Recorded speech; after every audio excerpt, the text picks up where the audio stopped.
Hello, ladies and gentlemen. Welcome to episode 268 of the Hoots podcast. 32 episodes away, Brother Carter, from reaching 300 of the most controversial, unfiltered, uncensored wrestling podcast known to man today. Welcome to the broadcast, everybody. Yours truly, the nefarious brother Adam, aka Joshie Lopez. Make sure to follow me on Twitter at Josh Lopez Media, at Joshie Lopez 94 on Instagram. And you can see me do some guitar covers as well at Josh Lopez Music. I am alongside the director of operations of the Hoots podcast, the one and only Derek Stoughton. Thank you very much. Thank you, everybody. Thank you. So glad to be back with you, Brother Adam. I am back in my palatial palace. No. Back in my pad. Glad to be back. It's been a crazy week in the world of professional wrestling, and we're going to break it all down. But this is always one of the highlights of my week, Brother Adam. So glad to be with you and glad to be with our wonderful folks. It's going to be a great show.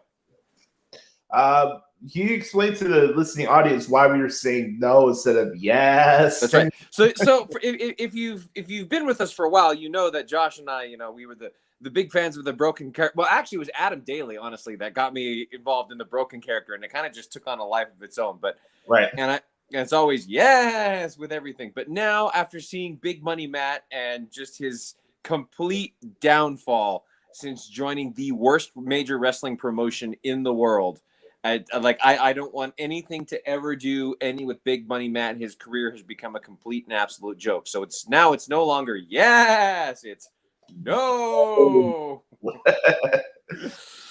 Good times, folks.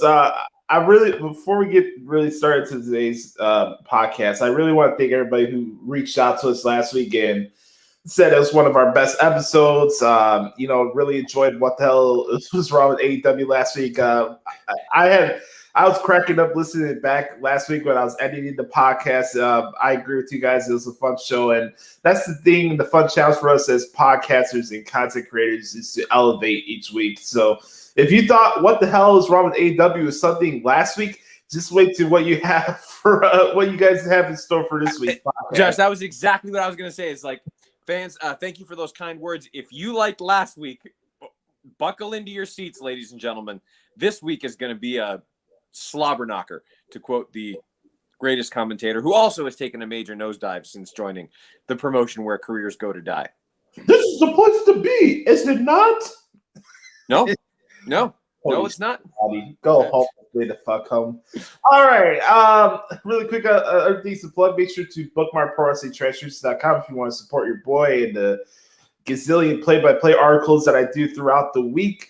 Make sure to check that out. And also, for those who are listening to the podcast, where it's video or audio, remember video trumps audio. That's right. You got the video boss. The video boss. Man, I forgot about that. Oh, my God. Yes.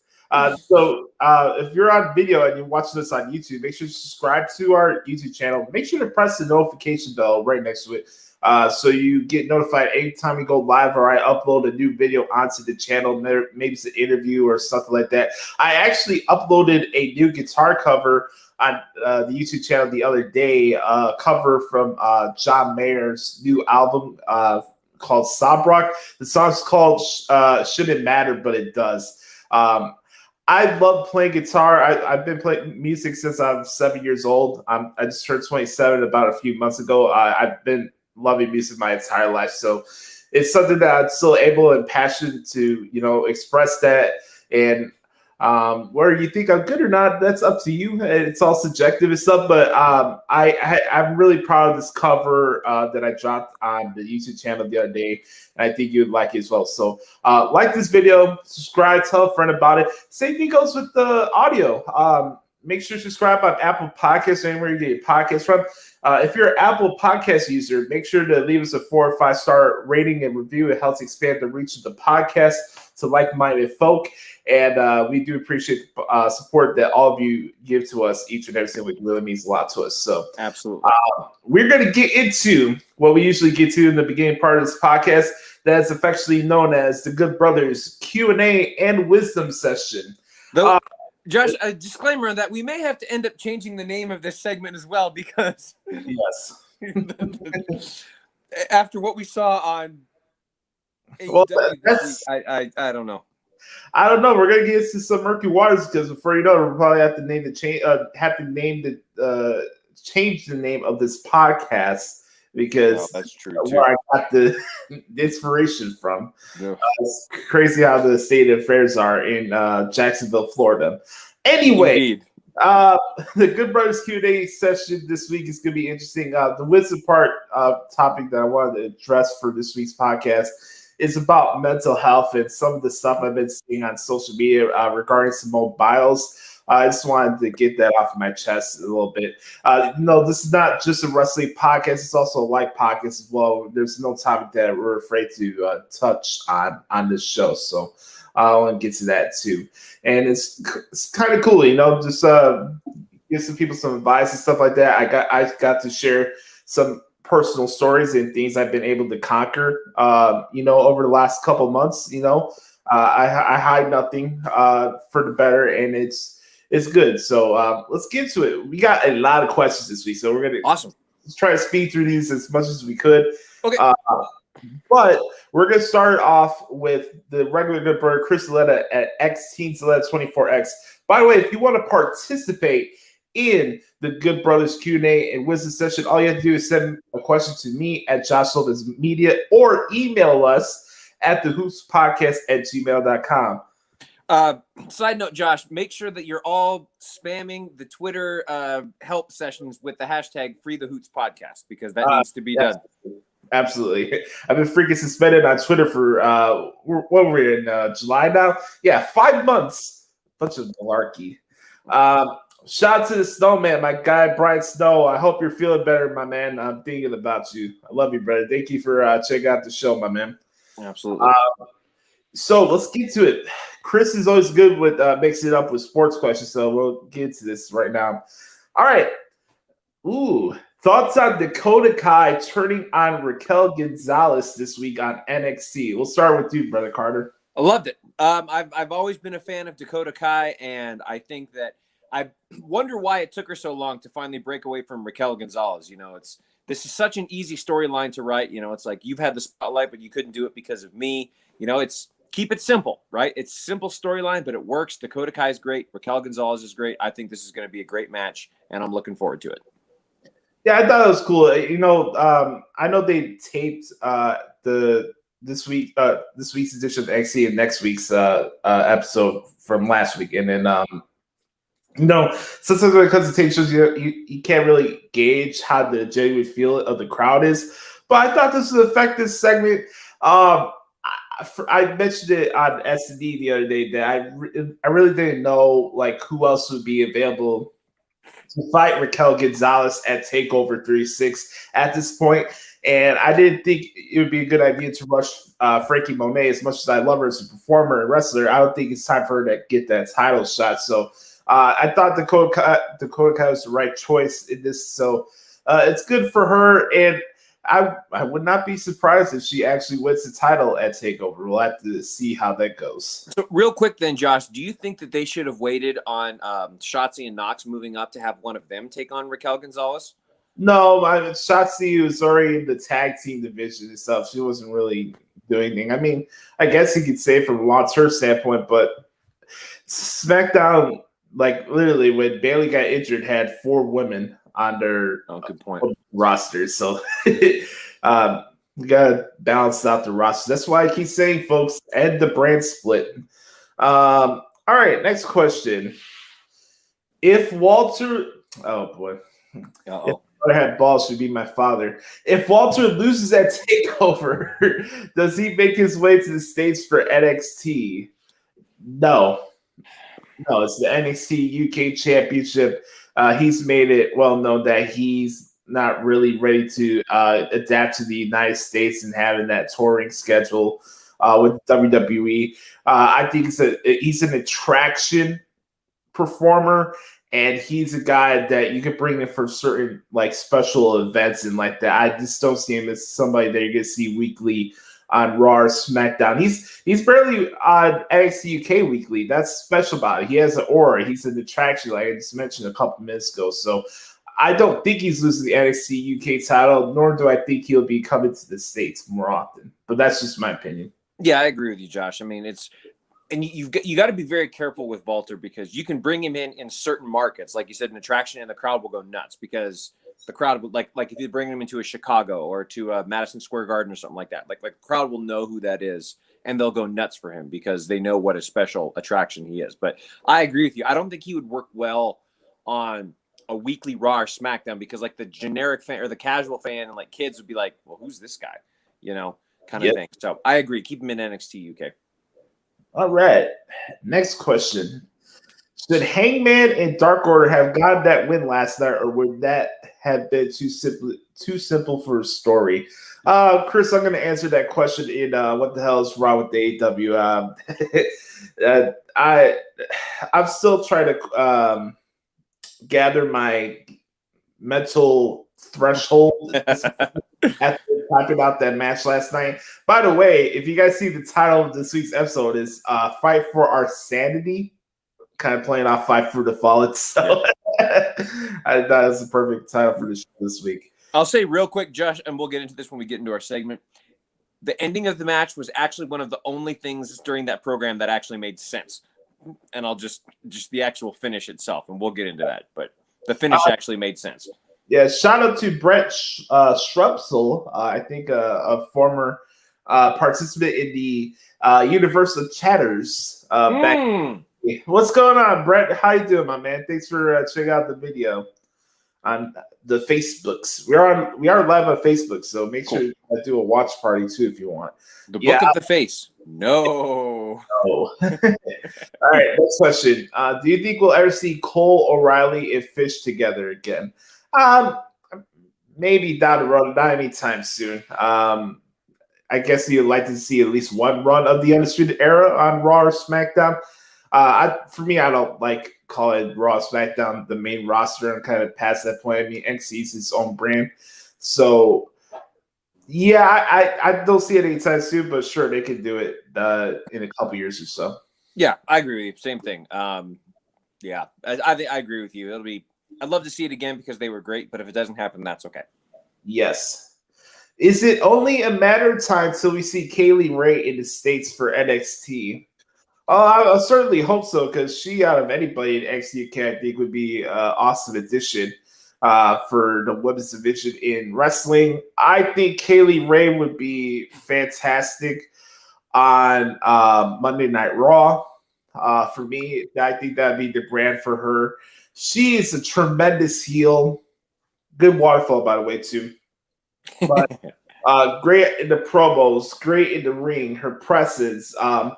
She brings something that I've been missing for the women's division since Paige unfortunately had to retire. I see a lot of similarities between the two, and I'm saying that as a compliment for Kaylee Ray. And she's just good at what she's done, what she does, and I think her on Monday Night Raw would be a good fit. Should Kaylee Ray show up at NXT? I would not be surprised either, but we'll have to see how that plays out. Oh, I have nothing to add, Josh. You hit the nail on the head, man. I haven't had a chance to see her too often just because I don't have an opportunity to watch a lot of NXT UK. But what I have, I remember her being absolutely fantastic.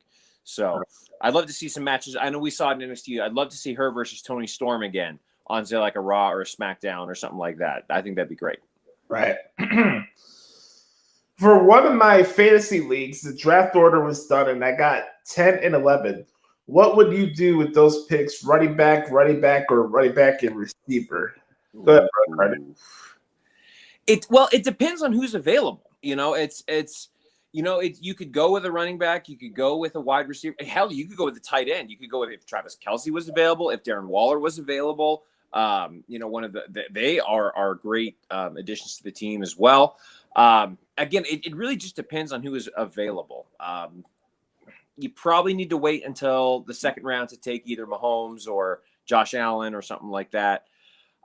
It's hard to say because it just depends who's available. I would probably say take a one running back and a wide receiver, but also don't rule out the possibility of taking Travis Kelce or Darren Waller or a tight end that can get you a lot of points too.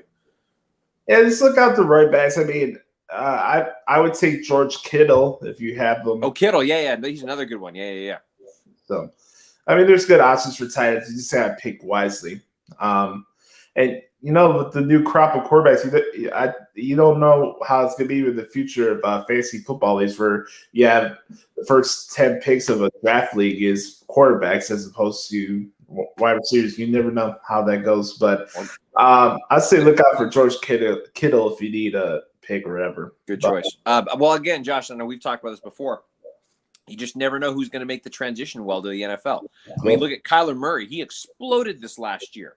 Now I think this is year 2, I think it is for him. But correct. Yeah, but he exploded last year. But then you look at somebody like Baker Mayfield, who was the number one overall pick and was just a complete disaster. So I'm sorry. He was fine. Who am I thinking of? Because Baker Mayfield actually did well last year. Hold on. We can keep going. It'll come to me. Huh? Nick Chubb. That's what. Well, he's doing okay too, though. Nick Chubb had a good year last year. The Browns, right? Yeah. Well, I was thinking of because hold on. I'm trying to think when Johnny Manziel got drafted. He was the guy I thought of. I can't remember where he got drafted, but yeah, I got nothing on that either. It'll come. I know some fans that are listening to this are screaming at me, going, "Oh God, there goes Brother Cutter off the deep end again. He must be watching the CFL or something." But it'll come to me. But we can move on. Yeah. So my apologies for. All right, let's go to next one here. He says, "In here, where do you think this Roman Reigns title run will rank among the best ever?"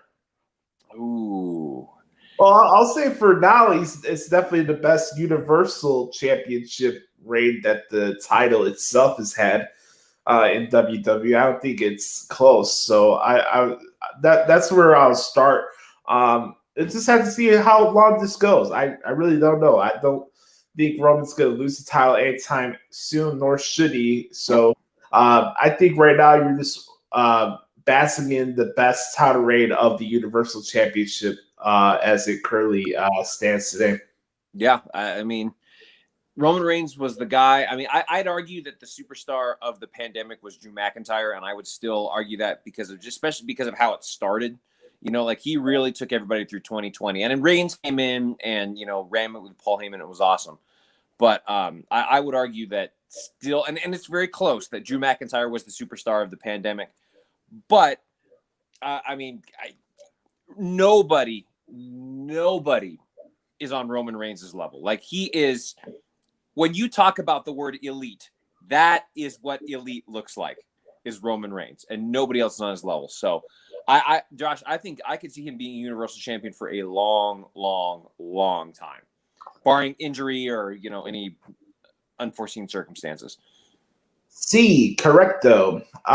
We're going to get to our final question here for Chris. I'll probably have to take this one because it's a New Japan style question. Yeah. Go ahead. Do you think the G1 this year will include AEW and Impact Talent? If so, who would you like to see for both companies?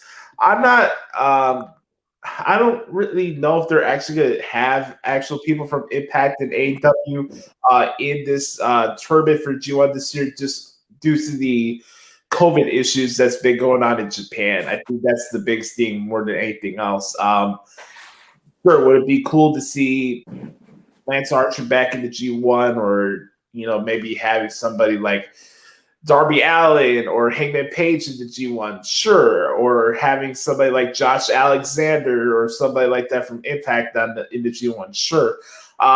My thing is that I think they're going to run into issues when it comes to the COVID issues in Japan. They have a strict COVID situation out there as it is. So I just don't think it would be smart for New Japan to bring people into that element.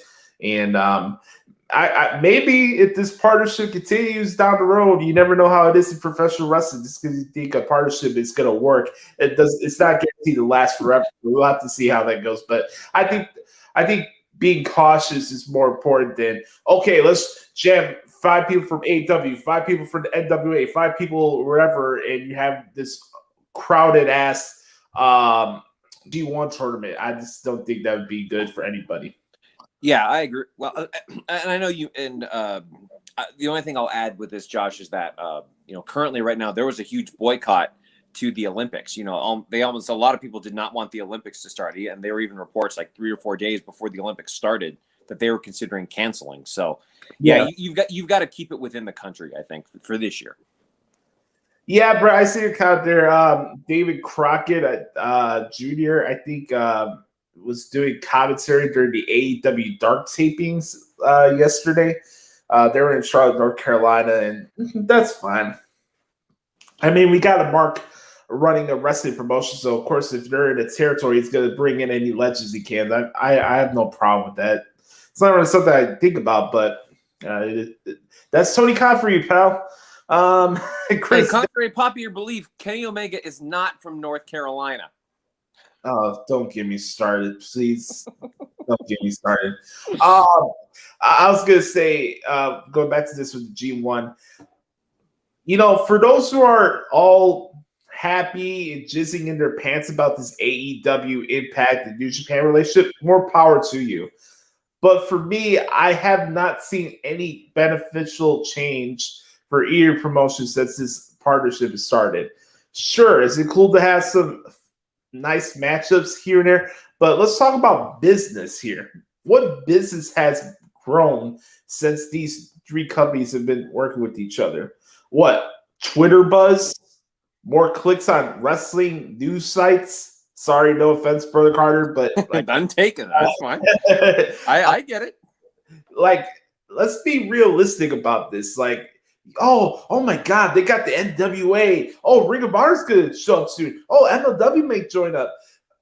You could have fucking 7 wrestling companies in the world join forces with each other. But if you're not a publicly traded company, if you're not making revenue like the WWE is, what are you actually doing? I keep hearing people talk about, the game is gonna change. With CM Punk and Dan Bryan show up and these New Japan partnerships. I think what we're revealing is the way and the amount of value people that AEW draws is what the actual hardcore wrestling audience is. The number of what those shows draw is what the actual hardcore wrestling audience is. Some people are not going to like what I said there, but hey, I'm not here to mince words. That's not what we do here at the Hoots podcast. So that's right. By the way, Brett, I do agree with you. Jay White is awesome. All right, next question. Next set of questions. Shout out to the good brother Sam Pioppo back on here at Second City Sam. I'll say real quick, everybody should follow Sam on Twitter. His takes on pro wrestling are spot on. So Sam, you're the man. Appreciate you, brother. Here we go. Who would you like to see on commentary for AEW? Anybody but the 3 people that are on there right now. Honestly, Josh, when he's done, I wouldn't mind seeing Taz. I think Taz, not when he's not with Excalibur, Taz is fine. I think he's fine. Look at the point Brett just put right here. Thank you. Yeah, exactly. Oh my God. We're gonna have fun. What the hell's wrong with AEW later on? As far as this question is concerned, yes, I would like to see more of Taz on the show, but I had my fill of Excalibur, and Tony Schiavone gets worse as the weeks go by. I can't do it, man. It's like Tony Schiavone is making excuses for heels, yet cheering baby faces at the same time. And it's I hate every time when Tony Schiavone goes to trying to assume that everybody knows what's going on in an angle, as if we know what the fuck's going on from a feud from PWG. Schiavone doesn't even know that. He's having lines being fed to him for Tony Khan. Yeah, people are always going to soapbox about, oh my God, Vince McMahon is all in the WWE commentator's ears, but nobody says anything about it for Tony Khan. You really believe that Tony Schiavone knows the backstory of Wheeler Yuta and the fucking best friends? Really? Give me a break. Uh, that concert booth sucks. They need a revamp. Bring in Mike Tenay, bring in Matt Striker, bring anybody. Well, not Josh Matthews, but you get my point, though. No, but they're never going to do that, Josh, because they have to claim, well, we have JR, we have Tony Schiavone, we have the two greatest people of all time. For them, it's not about what they bring to the show. It's look what we did. Look what we got. Yeah, well, I don't know what the hell TNT's doing. This is the same network that has guys like Marv Albert and Ernie Johnson, who's done and Kevin Harlan doing play-by-play commentary, and we have Excalibur. Excalibur is your main play-by-play guy for your wrestling show. And also, please, if I never have to hear Don Callis on AEW commentary, my life will be better. Okay. We better move on, Josh, because we're starting to get fired up. I can't wait. Yeah. Okay, this is an interesting one. Top 3 tag teams in the business today. Go. Ooh. FTR. Yeah. Ooh. And then. Street Profits maybe. That's not a bad pick.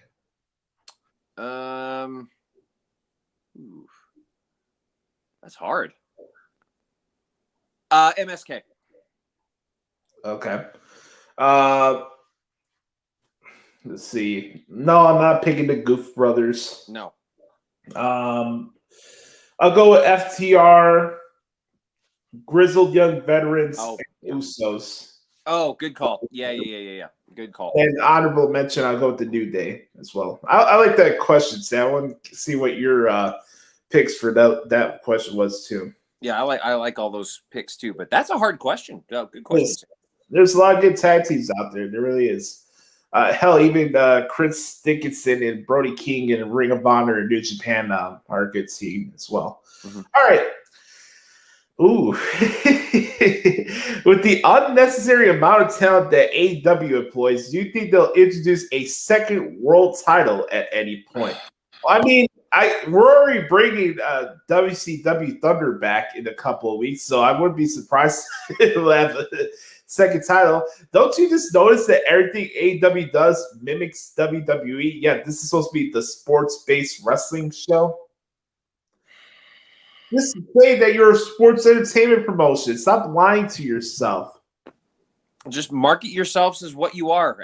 I wrote that. Well, I'm going to talk about my column here in a little bit, but Josh, you're gonna have to at some point. But you don't even put the. Here's the problem, Josh. You don't even put all of this talent on television every week, and they don't even acknowledge the power rankings properly to get to said title matches. Where are they gonna? Where would a second title fit in on their weekly television program when they can't even get? Anyways, exactly. I see where you're going there. Yeah. Okay. What are your thoughts on the possibility of WWE doing more shows in Saudi Arabia? For me personally, I've never been personally offended with the stuff in Saudi Arabia because it doesn't affect me. I know what they're doing out there is not right and stuff I don't agree with, but I don't think that should penalize wrestling fans from that part of the country to watch wrestling. Like if AEW did a show in Saudi Arabia, I wouldn't have a problem with it. If New Japan did a show in Saudi Arabia, I would not have a problem with that. I don't think certain countries should be penalized for that because they got shitty politicians and structures, you know? You have a lot of wrestling fans around the world that deserve to watch wrestling. So for me, that's why I never had an issue with the Saudi Arabia shows because, is it something that's substantial or important to the big picture of the story? Look at this, look at that, look at this, look at that. It's like, okay, can we just watch one wrestling show for a wrestling show? Like, what harm are you getting out of that? And are these the greatest shows ever? No, but you got to look at it for the bigger picture standpoint that, this is another stupid show on the Peacock Network. Why did they just focus on their current storylines? I really don't know what to say at this point. Again, Josh, it's, when you're dealing with a global, publicly traded company, you have to approach different things. You have to market to different fan bases because they have a much larger fan base. The people that watch WWE, there are more people that watch WWE that don't look at dirt sheets than those that do. There are the amount of people that, like, everybody that watches AEW looks at dirt sheets. I guarantee it. Yeah, that's 100% their audience. Right. And the majority of WWE fans do not look at the dirt sheets. So, and I write for a dirt sheet and I understand this, so you've got to, it's a completely different animal. So you're comparing apples to oranges at that point. But I agree with you, Josh, about the Saudi Arabia stuff. It's great for them, great for the country, great for the economy. Yeah. Yes, the shows are usually not very good. But, again, it is what it is from a global business standpoint. We got a couple questions here. We got two Bretts in the chat here. We'll go to the one on the Book of Face. Brett says, what do you think of Edge and Seth Rollins' rivalry? They're two of his favorite wrestlers of all time. I've enjoyed it so far. We'll touch a little bit more about it when we get to the WWE segment, Brett, but I've enjoyed it so far. Same. I think it's great. And two great workers, great looks, should have a great match at SummerSlam. All right, here's the other Brett here on the Tuba Use. He says, who would you want most to see take the title off of Bobby Lashley? That's a good question. I like to see AJ Styles beat Bobby Lashley for the WWE title. That'd be my pick. Yeah, I like that. I think AJ Styles would be great. Honestly, I'd be okay with Big E winning the world title. I think Big E is – I know a lot of people are not fans of his. I love Big E, and I hope that he's the one that cashes in on Bobby Lashley and wins the WWE Championship. Yeah. All right, let's get to the next question here. Top 3 favorite world title victories of all time. Oh, man. One. Okay. Remember, victories, not retaining. Sure. Like actually becoming the champion. Correct. My number 1 is Kofi Kingston at Mania 35. Like that was incredible. I still get goosebumps thinking about that moment. So that's my number 1. I know my picks. Okay, well, go ahead, and I'll think of my other 2. I got 2 that I saw in person, and then 1 that was a favorite of mine when I was a kid. Number 3 will be Chris Benoit at WrestleMania 20 with the Shawn Michaels Triple H match. That's still one of my favorite WrestleMania matches of all time, and that was really special to me. Chris was one of my favorite wrestlers while I was growing up as a kid, so that was a reason why that's up there high for me in that list. But the other 2 that I saw in person, number 2 is Seth Rollins cashing in at WrestleMania 31, and then, of course, number 1, CM Punk winning at Money in the Bank against John Cena, much to the pleasant dismay of Brother Carter. It was the greatest moment ever. Hey, I'm free for the performance evaluation for last week. This is true. You're not on the performance evaluation this week, Josh. That's true. I'll say I actually thought about Rollins at 31. That was a pretty cool moment as well. And the other one I think was great was, and I know this is going a little bit old school, but Austin at Mania 14, because that really ushered in perhaps the greatest era of professional wrestling of all time. And that just, wrestling exploded with Stone Cold Steve Austin. So I'll say those 3. And you can't go wrong with Eddie Guerrero. Oh man, for the WWE title too. Yeah. So, good question there, Sam. I like that one. Yep. Okay, favorite shock moment in WWE history. Oh God, shocking moment. Humana. Oof. I'm not picking Seth Rollins turning on. It was a great moment, but is it the most shocking thing to me? No. I think for me probably was Stone Cold turning heel with Vince McMahon on WrestleMania 17. That'd probably be the shocking one to me. For me, it was the streak when Lesnar broke the streak. Yeah, I remember that either. I remember exactly where I was, and as soon as that 3 count hit, I remember going, my reaction was the exact same as the fans in attendance. We were all like, "No, what? Holy cow! They actually did it! Wow!" By the way, shout out to Adam Bailey. He was at that show. Wow, lucky bastard. I know it. Yeah, he was at that show. I remember him telling me about that. So there's a lot of great shocking moments over the years. I mean, we're shocked every week on TNT, but in the bad way. But not for good reason. Yeah, not for good reasons. Yeah. All right. Next, you can bring back any legend in his or her pride to wrestle any current wrestler. Who would it be? I bring Bret Hart back. That'd be my first and only pick is Bret Hart. I mean, we can talk about the performers that unfortunately passed away, but I just want to talk about people that are still alive and stuff like that. As far as the female is concerned, I'll go with Lita. That'd be my pick. I'd love to see Lita versus Charlotte Flair. That would be in her prime versus Charlotte. That would be incredible. And then, for the guys, I actually am not a Bret Hart fan, to be honest with you, Josh. I'm great in the ring, but the outside of the ring stuff for me is just I can't deal with him and his whiny baby.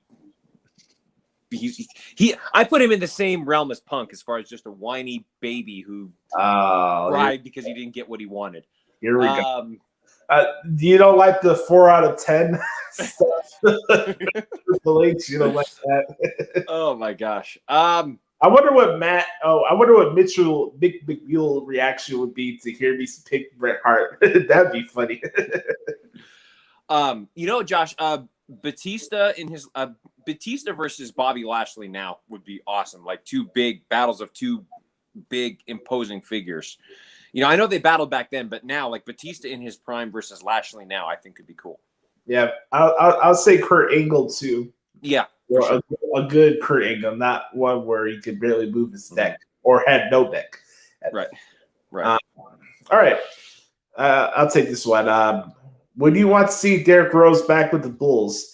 If that's something that he wants to do to end his career in the NBA, I would not have a problem with that. Sure, I would like Derrick Rose to come back to the Bulls. I'll be honest with you guys. The NBA has kind of turned me off. I used to enjoy it a lot when I was younger. I just don't enjoy the current NBA product as it is. I feel like the competition spirit of it has gone away. The super teams and stuff like that, I'm just not a fan of it. I'm not saying it's not popular. It's still popular for a lot of people out there, but the NBA has lost me from an entertainment standpoint. And it's not just because my team has been shitty for the last couple of seasons. It's just overall, I don't have the enjoyment for basketball as I did when I was younger, or even when I was in high school.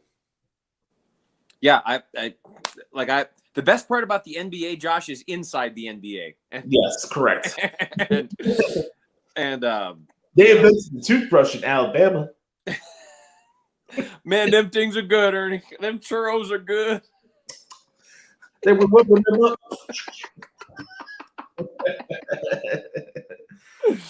Oh, that's great. They were the big old bloomers down there, Jack. You know what they call it? Victoria's Secret, right? It's a secret down there from the big old women. Oh my God, we're gonna get some heat. We're gonna get the hook here. Okay. Oh God, that's funny. All right, let's keep going here. What do you say to wrestling fans who may be embarrassed to express their love for wrestling in public? This is a good question. You killed it this week, Sam. I just say, like I always say here in the podcast, be the authentic product that is yourself. I've been to multiple states. I've been to Puerto Rico. I've been in a lot of different environments. I've worn wrestling t-shirts in a lot of different places. Embrace who you are, own who you are. It does not matter what anybody thinks about you. So Express it in your own way. And that's the sucky thing about this when it comes to we get these conversations about, everybody say this is the greatest time to be a wrestling fan. I disagree because you look at social media, it's always a dick measuring contest over which style of wrestling is better, Mudshow booking or WWE or New Japan. Like, I don't have one major preference over another. I'm just a fan of professional wrestling. I enjoy it for what it is. I cover New Japan. I watch Impact every week. I do MLW. I do WWE. I do AEW. I'm not tied to one wrestling promotion, and I want to enjoy the business for what it is, but it's such this daily nonsense, back and forth comparisons, and WWE versus AEW, and WWE's got to be worried, and yada yada yada. It takes the enjoyment out for me. I don't have the emotional investment in wrestling as a fan anymore as I used to, because of the fans of wrestling. We don't help advance the growth of wrestling as a fan base when we continue to get to these silly semantical debates about stuff that doesn't matter at the end of the day with the overall product. How can you expect the fucking business to grow when you're always talking about what's going on behind the scenes and booking on all these shows? You're already spilling the magic of what wrestling is. And that's my thing. But expressing it in public, you gotta own you. It does not matter if somebody looks down at you if you're a professional wrestling fan. I don't care how old you are. Right. Well said. I mean, and I will admit, I'm not the kind of person that, walks around and says, "Oh my God, did you see what happened on WWE this last week?" If it happens to come up in conversation, I mention, it's like, "Oh, dude, it's awesome," blah, blah, blah, blah. And then we talk about it and then we move on, And if you do that, sometimes you'll find somebody who's like, "Oh, dude, I'm a fan too." Like, "Oh God, we should talk about this." Blah, blah, and then you find somebody and all of a sudden you have a new conversation. That just happened. Your audio go up? Hang on just a second there. I got a spam call. Oh, so we're good. So no, those people cannot have my money. Sorry about that.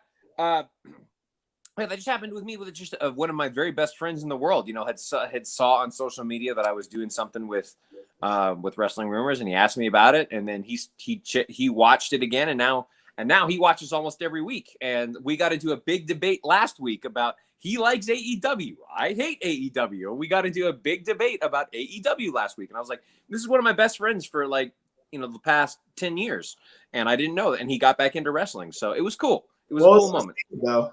Huh? What was he saying though? What was He's just like, "Oh, it's such a fun show, and Kenny Omega is great, and blah blah blah blah, and the Young Bucks are so athletic, and blah, the normal stuff."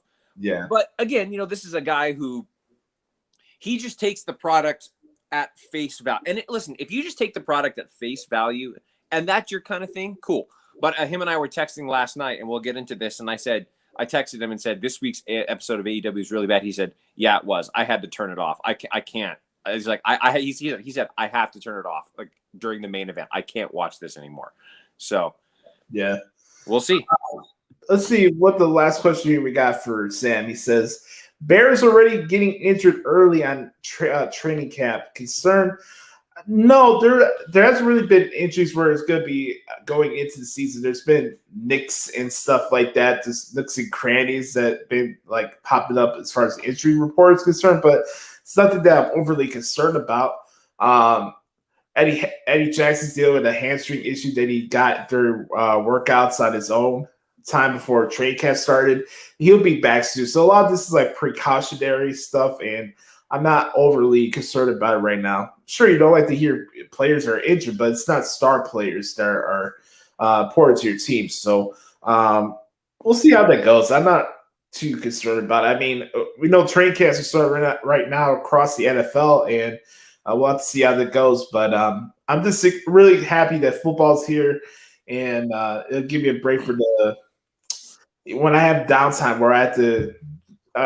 I really enjoyed the football season because it really helps me get my mind off the echo chamber that is wrestling Twitter every single week. So, side note, Josh, and I may get, but if you're able to, please get your vaccines so that we can, we can continue to have 100% capacity at these events and all that kind of stuff. If you can't for medical or religious purposes, totally understand. I get it. But please, please, please get your vaccines so that we can have 100% normalcy going forward. By the way, folks, I'm going to Raw on Monday. I'm going to be right in front of the ring on the entrance way. Sweet. Yeah, I think we're in section 6, row 3, like right in front of the ring, like where they're walking down to the ring and stuff. This is the closest I've ever been to a WWE ring for these shows, and I'm really excited. It should be a lot of fun. I'm really looking forward to it. And this is the first wrestling show in Chicago that I went to since Survivor Series 2019. Wow. That's how long it has been for WWE show in Chicago. You got to remember the pandemic started too, and we had to have a show back since. So it's gonna be fun. It's gonna be a fun time. I can't wait. So you have to get used to this bug. The reason I've been wearing this beanie cap over the last couple weeks because my hair looks like absolute dog shit when I take it off. So I've been wearing this to look halfway presentable, but I'll get my hair cut this week, but I am going to Raw on Monday, and you guys will probably see me. Sweet. I'll be looking for you there, brother Adam. Should be good. Now, will you be attending another show that will be taking place in Chicago in August? I will. Okay. I will not be attending any shows that are in Hoffman Estates. Those shows can go the fuck home and stay the fuck home. But yeah, United Center, sure, it'd be cool. I think it'd be done for me as a wrestling fan to not attend at least one AEW show. So sure. I want to go to experience that for myself. And I always throw it out there for everybody that listens to the show. I spend more time covering AEW than the most diehard fans of AEW. I want it to be good. Personally, I find their show is not for me. And right. if this is the greatest thing that ever happened to you as a wrestling fan, I'm happy for you. I'm not going to come in here and tell you that you should not watch AEW. That's not what we're going to do here on this podcast. But I'm not going to sit here and play this hyperbole game that everybody else is doing on wrestling media. We're acting like it's the greatest thing that's ever lived, and it's Teflon and all this other stuff. That's not what we're doing on this podcast. We call spade here, and that's just that. So, correct. Like I'm not going to come in here and just because me and Bret Hart don't like AEW doesn't mean that you don't have to. Okay, right. If you enjoy it, more power to you. I do think though that their fan base does turn off a lot of people to their product. I really do believe that. I really do, and I'll say why later on. But just look at the main event of this week's show. But we'll get into all that. Yeah. All right, let's get to all right. Last set of questions here. Shout out to good brother Nate the Great and Psycho Nagiri. Love Nate. No. Do you see us getting Kushida versus Roderick Strong? Yes, I think they'll fight each other at TakeOver. Yes. Now that'll be a great match too. Yeah, that'd be good. Be terrific. A barn burner, if you will.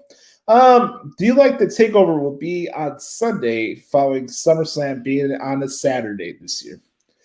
Now, for those who don't know, they've decided to go with Saturday for SummerSlam because that's the date that the stadium was available for this event.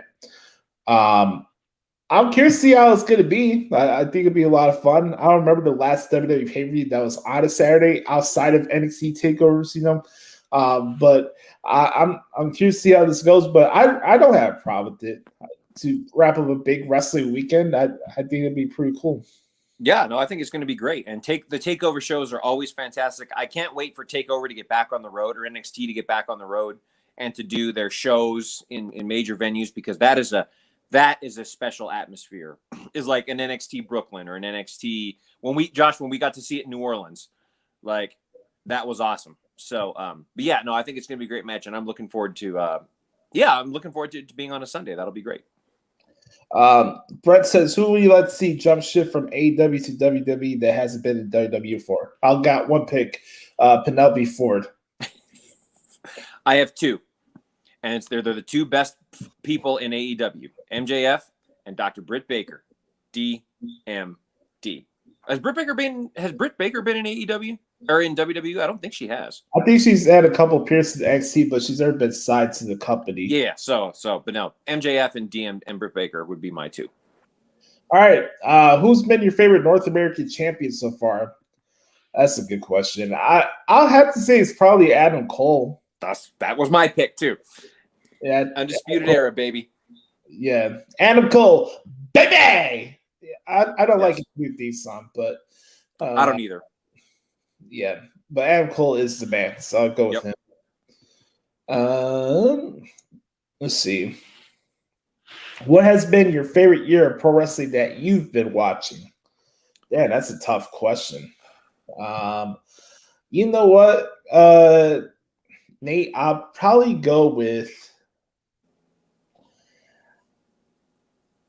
Man, it's so hard because you got to tie other stuff from other companies too. It's not just the WWE. I mean, I can pick something for over the last couple of years, but I think for me as a kid, my favorite year of wrestling was probably either 2003 or 2006. Only because I got to go to my first WrestleMania in Chicago. And also that year, DX came back as well. I thought that was a fun year. Then you got the John Cena Edge rivalry, Trish and Mickey James. That year really stood out to me. What about you, Brett Carter? For me, it was 1998. It was right in the height of the Monday Night Wars. The NWO was at its peak, and slowly over that year began its decline. But that was a very fun year. And then when the Wolfpack, the internal struggles of the NWO, that was really cool. Over on the WWE side, I believe, is that the year I believe Austin won the title? See, correct. Was it? So Austin became a champion. You started to get great matches with The Rock and Triple H. So for me, 1998 was a very special year in professional wrestling history. Also the same year that we had Hulk Hogan and Ultimate Warrior, but we don't need to talk about that. I can't. 98 also gave us very memorable moments, not necessarily for good reasons. Yeah. Dude, I remember. I can't wait for Sting and Chris Jericho later on this year. Oh God. You mean after he's busy dealing with 50-year-old cruiserweights next week? Yeah. Where's the Disco Inferno at? I have a funny list of roll call of wrestlers that we're going to talk about that later on in this segment. But all right, next question for Nate. He says, "What are your thoughts on the trope of a champion losing to someone to become the number one contender, as opposed to two guys just facing for the opportunity?" This is an interesting topic because I see this is a topic that seems to bother a lot of people, or like a thing in wrestling that bothers people, that a champion loses on TV before a big pay-per-view title match or whatever. I really think the whole stuff with the wins and losses is so subjective and fluctuated to the point where do you want your champion to lose on television? Probably not. Is it a good look? Probably not. But the stuff recently with like the the championship contenders match that they're doing on Raw. I just think it's up to what your preference is, because are you the fan that says that you want matches to have stakes and consequences, or you don't? That's the thing. It's like you can't say that you want more matches on TV that have more meaning than just a random cold match for wrestling purposes, and then go on a soapbox saying, why is every match on Raw being labeled a championship contender? Like, you can't have your cake and eat it too. That's a big issue I see in society today. It's like you want one thing, then you get it, then there's another issue you want to bring up too. It's kind of defeats the purpose, So for me, I think it's all up to what your preference is in wrestling. That's just my opinion. And Josh, I equate it to if you're a Super Bowl champion and then you lose the next, or like if you're on your way to winning a Super Bowl and you lose a couple of games, but then you meet up again in the playoffs and then you beat them in the playoffs on the way to the Super Bowl. It's the same thing. It's like, oh, they knocked off the Super Bowl contenders, so therefore these Super Bowl contenders shouldn't be in the playoffs. Really? You don't get better after a loss? You don't learn from a loss? Mm-hmm. Like if you're a champion and you get knocked off, oh, shoot, we need to get better at X, Y, and Z. And then you get better, and then you come back and you defeat the and then you go back and then you win the next game. So it's the exact same thing in professional wrestling. If a champion loses, they go, oh man, that didn't go so well. I have to watch out for this move and this move and this move and blah, blah, blah. And then they can come back and win, or they can cheat and find a strategy to underhandedly win the championship, because that's what smart wrestlers do and smart heels do. So again, you're right, Josh. The whole wins losses thing doesn't matter, despite what other wrestling promotions think. Wins and losses do not matter. And it's all about long-term storytelling and keeping you engaged from week to week. Right. And this is an interesting question here from Nate. He says, do you think Chris Bay will be world champion by the end of the year? I'll take this one because of the impact related thing. I don't. I think Chris Bay will more likely win the X Division title at Bound for Glory later on in the fall. Then I think he would become a world champion. I think it's kind of early for that, but I do see Chris Bay holding some type of gold before the end of the year. That'd be my prediction. No. All right. How is Jay White just debuted an Impact, didn't he? Yes. Is he going to be a big deal in the company? I certainly hope so. I mean, you look at the ratings that Impact gets. That's the funny thing about Seltzer. Keep telling us how much of a draw that Kenny Olivier is. Like I think I saw something where Impact drew like 120,000 viewers or something like that on Access TV. It's like, really? Olivier is a draw? Like, I don't get me wrong, I do enjoy the action that Impact's been putting out recently. They've been putting out good wrestling matches, and the show's been more enjoyable than it was on the Destination America days. But you know, it's really something, man. Like, just because you put a label on somebody, calling them the greatest wrestling artist out there, or the Michael Jordan professional wrestling, does not make it true. Kenny Olivier is not a draw as you make him out to be. He's not. We're gonna get to that later. Dave Meltzer, Brian Alvarez, anybody else from the wrestling media that keeps trying to convince you that Kenny Omega is the greatest thing since Stone Cold Steve Austin are out of their ever fucking loving minds. So I love Jay White. He's fantastic at what he does. He's great on the mic. He's great in the ring. But again, that's like I mentioned earlier. You have this partnership, but the only buzz you're getting through it is through Twitter and social media. It's doing nothing for television, and it's not drawing any more money. Are we in it for business, or pass on the shoulder from Billy from Arkansas, who's subscribed to Fightful Unlimited, or whatever their subscription thing on their website is? Like, what are we drawn to? Are we drawn to marks? Or are we trying to grab in new viewers? So you can tell all you want about all these partnerships with AEW and New Japan and NWA and Impact, but nothing is changing.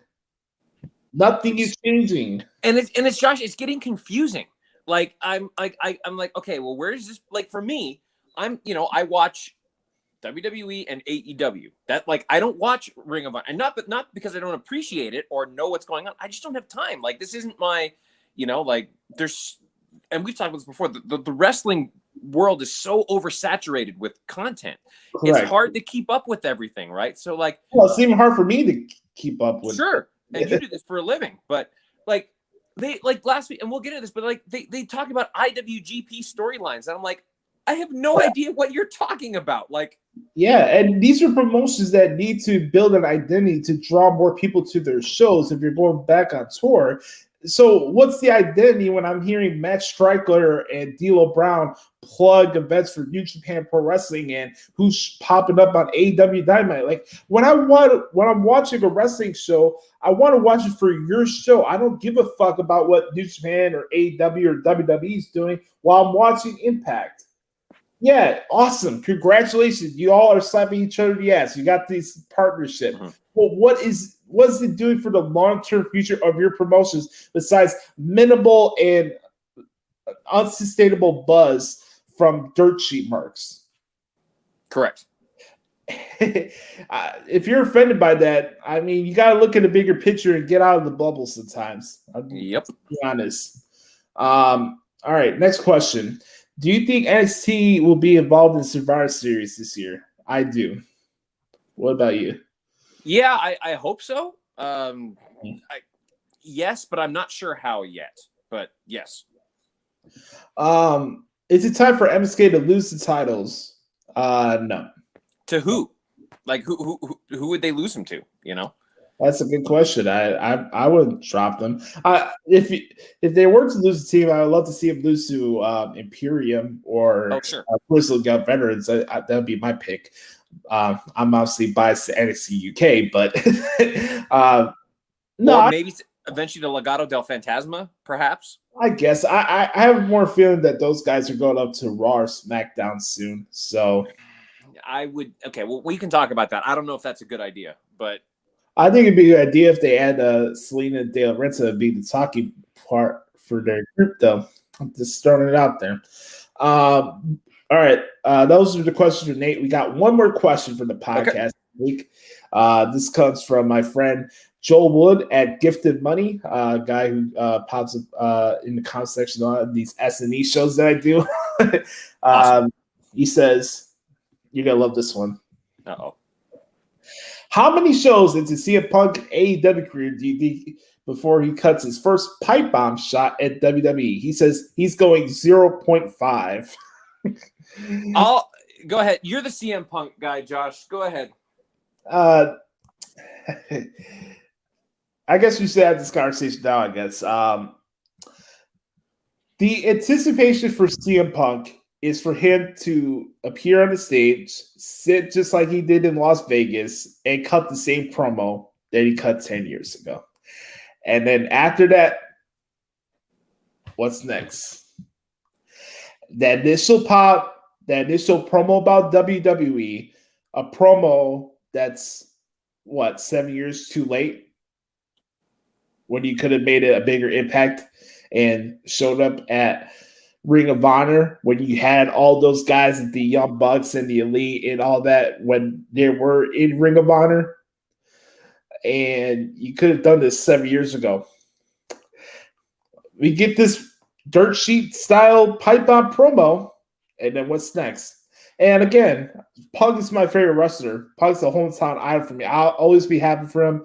If he does show up in AEW, I'll be happy for him. I'm not going to come out here and shit on it.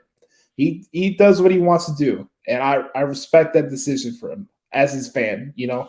But for me, it's not how many episodes are going to go because you already know what's going to happen, and that's the only reason they're bringing them in, and that's all they're good at is taking shots at WWE because they don't have an identity. You need to go at number one when you're insecure and don't have any self-awareness of the shows that you are producing. That's just facts. And I'm happy for CM Punk that he wants to get back in wrestling, but waiting 7+ years to cut another pipe bomb promo that you could have done during your feud with Triple H going into WrestleMania 30, but now you want to do it in AEW. Of course, it's the first thing he's going to do. You're not going to stretch this out for a couple of weeks, or we're going to get a pipe bomb promo on pay-per-view. You're not going to do that. Whenever he shows up, he's going to cut that promo that night. And then what's next? Where do we go from here?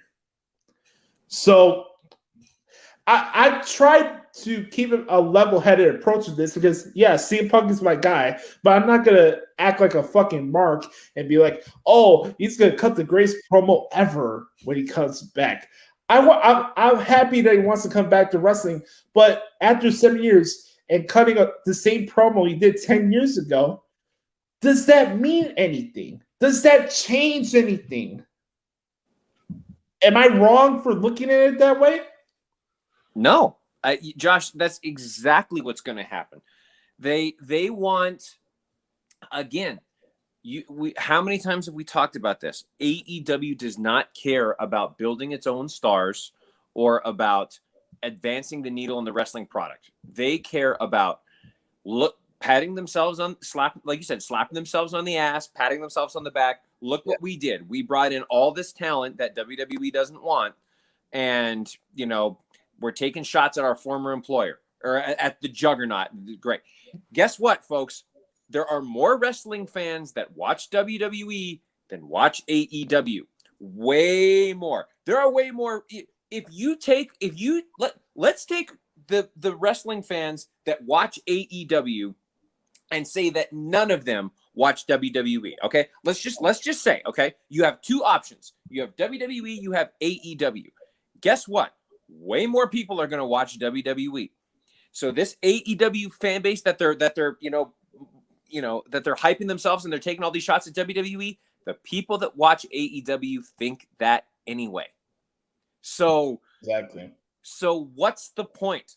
You're preaching to the choir here, you know. And I'll say this real quick, Josh. I actually wrote, I'll take a moment to plug this. I wrote an opinion piece on WrestlingRumors.net. Please go check it out. I said that AEW is a complete mockery of the wrestling business. Take a guess what the comments back to me were. He's a WWE mark. He clearly doesn't watch the product. He clearly, right? So and again, that's just my opinion. I made that very clear in the piece. Like, this is just my opinion. If you don't like it, fine. But again, so what's happening is Tony Khan is paying all this exorbitant amounts of money to market to a fan base that was going to buy in anyway. Correct. So what difference does it make? You'll get a few extra clicks on SportsCenter and on Bleacher Report. But those people they would click on that. Maybe, oh, that's kind of cool, blah, blah, blah, blah. But they're not going to start watching the product. Is this something where CM Punk shows up and you think they draw the same numbers as SmackDown? No. Of course not. So, anyways, sorry, Josh. No, I get what you're saying. Let me go to the wisdom part here. We're wrapping up for our questions. So shout out to Nate, Chris, and Sam for the awesome questions this week, guys. You guys and who is that last one? Josh? I'm sorry, Joel? Joel Wood. Shout out to Joel. He did a great question there. Thank you, Joel. Really quick on the wisdom part. I'm not going to spend too much time on this. I've been seeing a lot of flack regarding Simone Biles and the stuff regarding her and her mental health. I'll just say it again. You are not in a position to judge somebody's mental health. You're not. That's all I have to say about it. Really, like, people, they're pump out their chest and they're vowed to try to judge her for putting her mental health first over money or fame for the Olympics. Folks, mental health is not a thing as a defense mechanism. It's a real thing. And you really need to get your head out of your ass and actually realize that mental health is not something as a sign of weakness. It's real life. Okay? I found it very disgusting in a lot of ways, the stuff I was seeing on social media about this situation. I'm not going to spend too much time on it because we don't need to, but you are not in a position or have any right to dictate how somebody goes about their mental health problems. Okay? That's just my opinion. Can I just add two things to that real quick, Josh? Number one, I agree with you completely. And mental health is becoming a topic that is becoming way more prevalent now in our society than it had been 10 years ago. So I think a lot of these, quite frankly, cowards who are hiding behind their computer, or these, political pundits who are hiding behind their computers and are trying to cater to a specific fan base, they're just trying to pump their own chest and stuff like that. Because again, they don't know. I will never judge somebody for going through something that I have not gone through because I don't know what they're feeling, and that's not fair. That makes me a hypocrite. That makes me a blah blah blah blah because I don't know what they're going through. But mental health is becoming a topic that has become much more prevalent in our society in the last 10 years. We're learning more about it. It's acceptable to talk about it now. I think the pandemic really highlighted that, as people were forced to isolate and be in quarantine. So, Josh, I agree with you 100%. Props to Simone Biles for being an advocate for mental health and doing what she felt was best for her. She made it okay to not be okay. Exactly. And that's okay. It's okay to not be okay. And to all of you people that are slamming her, you should be ashamed of yourself. You should be ashamed of yourself. and you are nothing more than absolute cowards. Correct. I was gonna say that whoever runs your Facebook account for Wrestling Rumors should pin your article on top just to piss them off even more. Have you seen the comments, man? Oh my god, this is absolutely insane.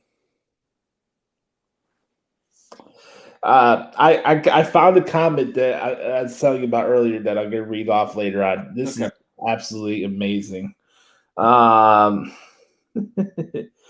Okay, so we're gonna get to this week in WWE really quick. We're not gonna spend too much time on it because we're kind of in between parts of getting to the road to SummerSlam. So just really quick, let's start off with SmackDown, and I want to get your thoughts on the show from top to bottom. What stood out to you from last week's SmackDown? Yeah, good stuff. The Cena promo to start the show I thought was absolutely fantastic. There's a reason why he's going to go down. You can make an argument for top 3 of all time. That was great. I'm really looking forward to Finn Balor versus Roman Reigns. I think that's going to be terrific. I don't think that'll be the SummerSlam. Obviously, the SummerSlam match is Reigns versus Cena, but match between Finn Balor getting his opportunity at currently the greatest in the world right now is going to be absolutely terrific. And this actually is proof that it is okay to go to NXT for a little while and then come back up to either Raw or SmackDown, because Finn Balor, it wasn't working out for him on Raw. He moved over to NXT, kind of revitalized his gimmick, his character. He's now come back to SmackDown as the Prince, and he's going to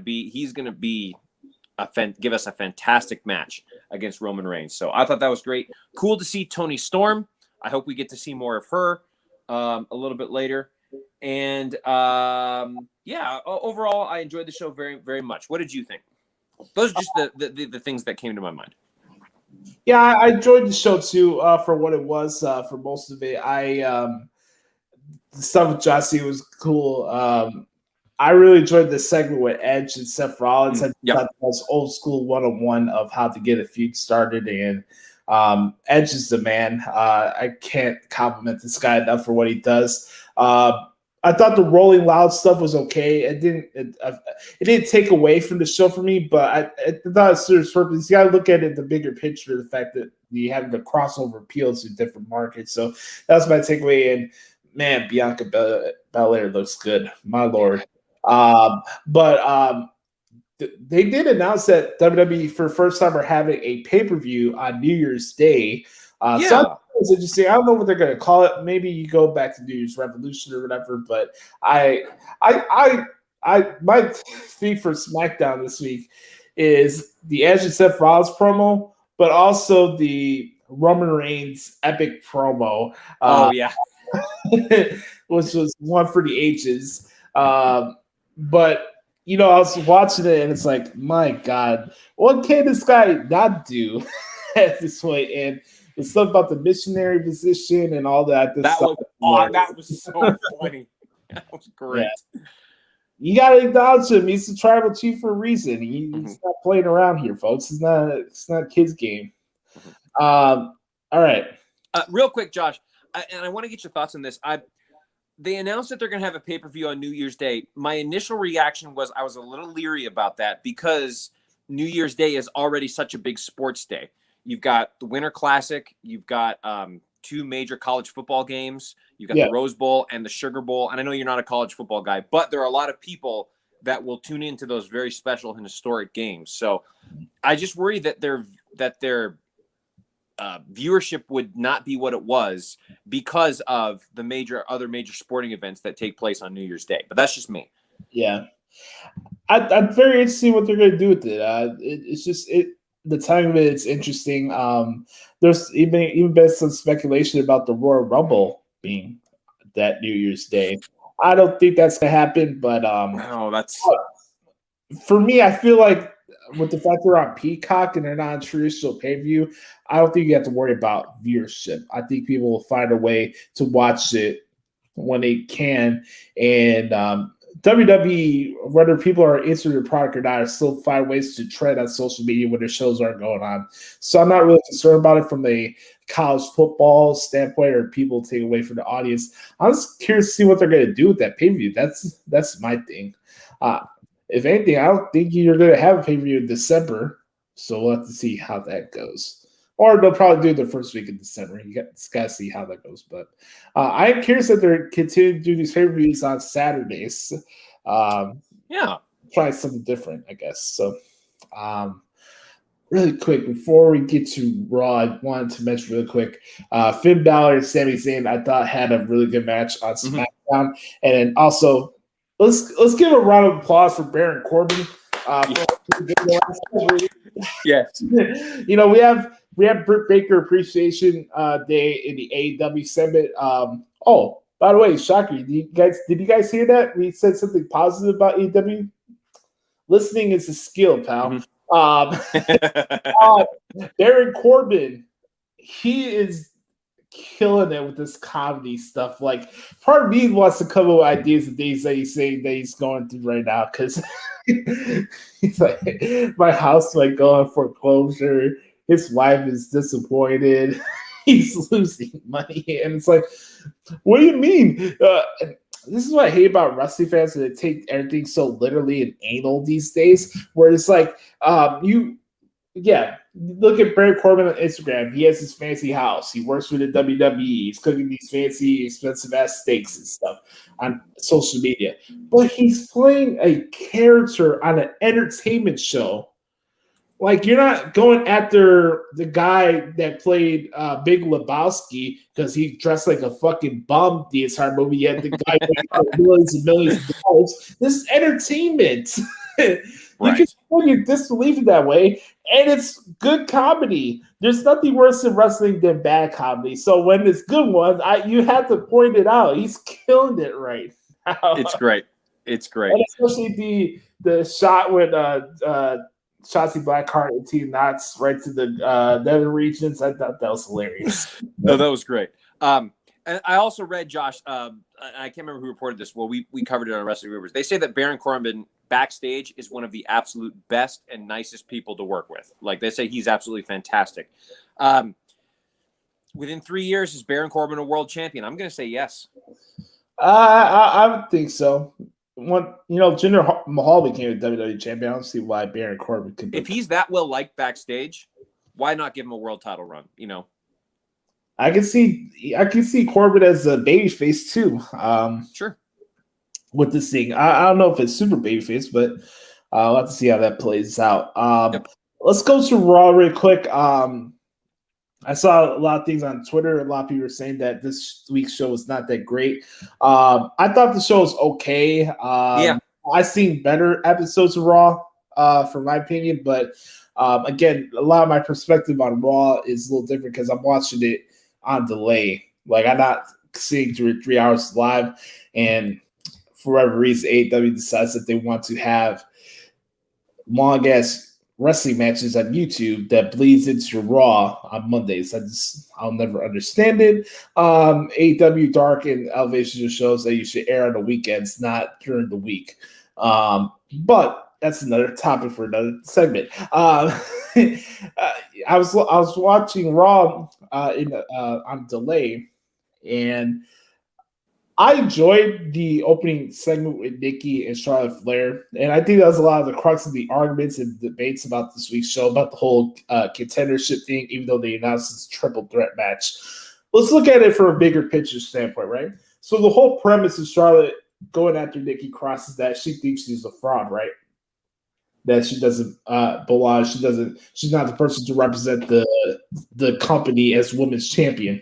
So you don't think that Charlotte Flair is going to try to get a chance to hold the title walking into SummerSlam? Why do you think they're doing these rematches?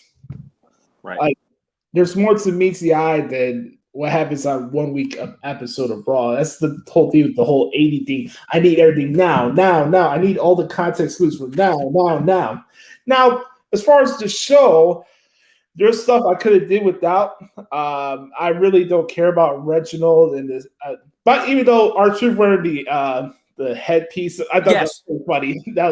He needs to be mic'd up for every match that he does. That was great. Yeah, I thought that was funny, but Yeah, there's stuff on the show I could have did without that. Wasn't really that crazy about. Uh, but like you have John Morrison and Riddle. I thought that was a pretty good match on the show. Same thing with Damian Priest and Sheamus. Yes. They start off the feud for their program, so that should be pretty cool.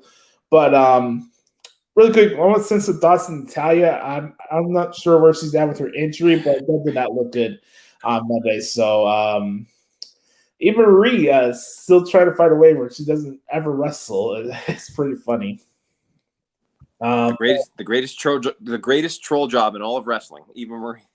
I'll say this: I didn't think the commentary is that great this week. It got to the point where I was even laughing for the fact that Miz was spraying Byron Saxon with the dripstick because Saxon sucked so bad on Raw this week. Yeah, the commentary was not good this weekend. I'm a big Corey Grace guy, and I have no issues with him personally or anything like that, but boy, that guy oversteps Jimmy Smith a lot on this show, and it took away at parts of my enjoyment of it while I was doing the transcript. It's like I want to hear him. I want to hear Jimmy call the moves and call the match. And it's like Corey Grace got to jump in like JBL would do on Mauro Ranallo back in the day, and it's like let the guy fucking talk, you know. Right. So the stuff like that took away from the show for me. I did not think Kansas City was a good crowd either. No. I'll say that. Now, that's another thing. Did they have anything to react to? That's subjective. That's up to your opinion. But the ironic thing is that I think the loss they got on Monday was when Drew McIntyre came out. How ironic is that? Because everybody told me they were convinced that Drew McIntyre was going to be booed out of every building he went to when they went back on tour. So how about that? Mm-hmm. What was your takeaways from Raw? Yeah, I'll just go through it real quick. I actually like the opening segment too, Josh, and I think they're going to keep the title on Nikki Ash for a long time because she is a great ambassador for young fans. You know, and again, what have we talked about? WWE is a different animal. They have to market to a number of different fan bases. You know, they're trying, shocking, Josh, they're trying to build lifelong fans. So they're marketing to children so that they will be patrons of the product for the next 50 years, not fans. Oh, you mean to tell me that you can have a wrestling show that doesn't only appeal to 18 and 34 insecure marks? Shocking, I know, right? WWE has got a great champion in Nikki Ash in that they can market to young, particularly young girls, you know, to empower them and let them know, you know, that's they're attracting a new fan base. It's a brilliant marketing strategy. Yeah. I actually thought she had a great promo. I like Nikki Ash as champion. I'm glad she's finally getting her chance to shine. My only thing is, this is just me, Josh, and you know, I'll take heat for this if this is a bad take, but there are other superstars on the roster besides Charlotte and Rhea Ripley. Like we haven't seen Asuka for a long time. We haven't seen, you know, we haven't seen these wonderful competitors in the women's division for a long time. So it's like, you know what I mean? And maybe Asuka's hurt. I don't know.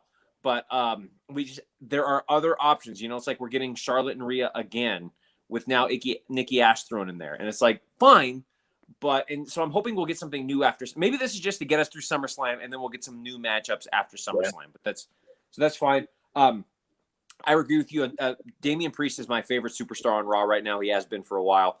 I'm really excited that he's going to, I hope he wins the U.S. championship at SummerSlam. I think that's the way they should go. I called this a few months ago. I said Damian Priest, and you know this, Josh.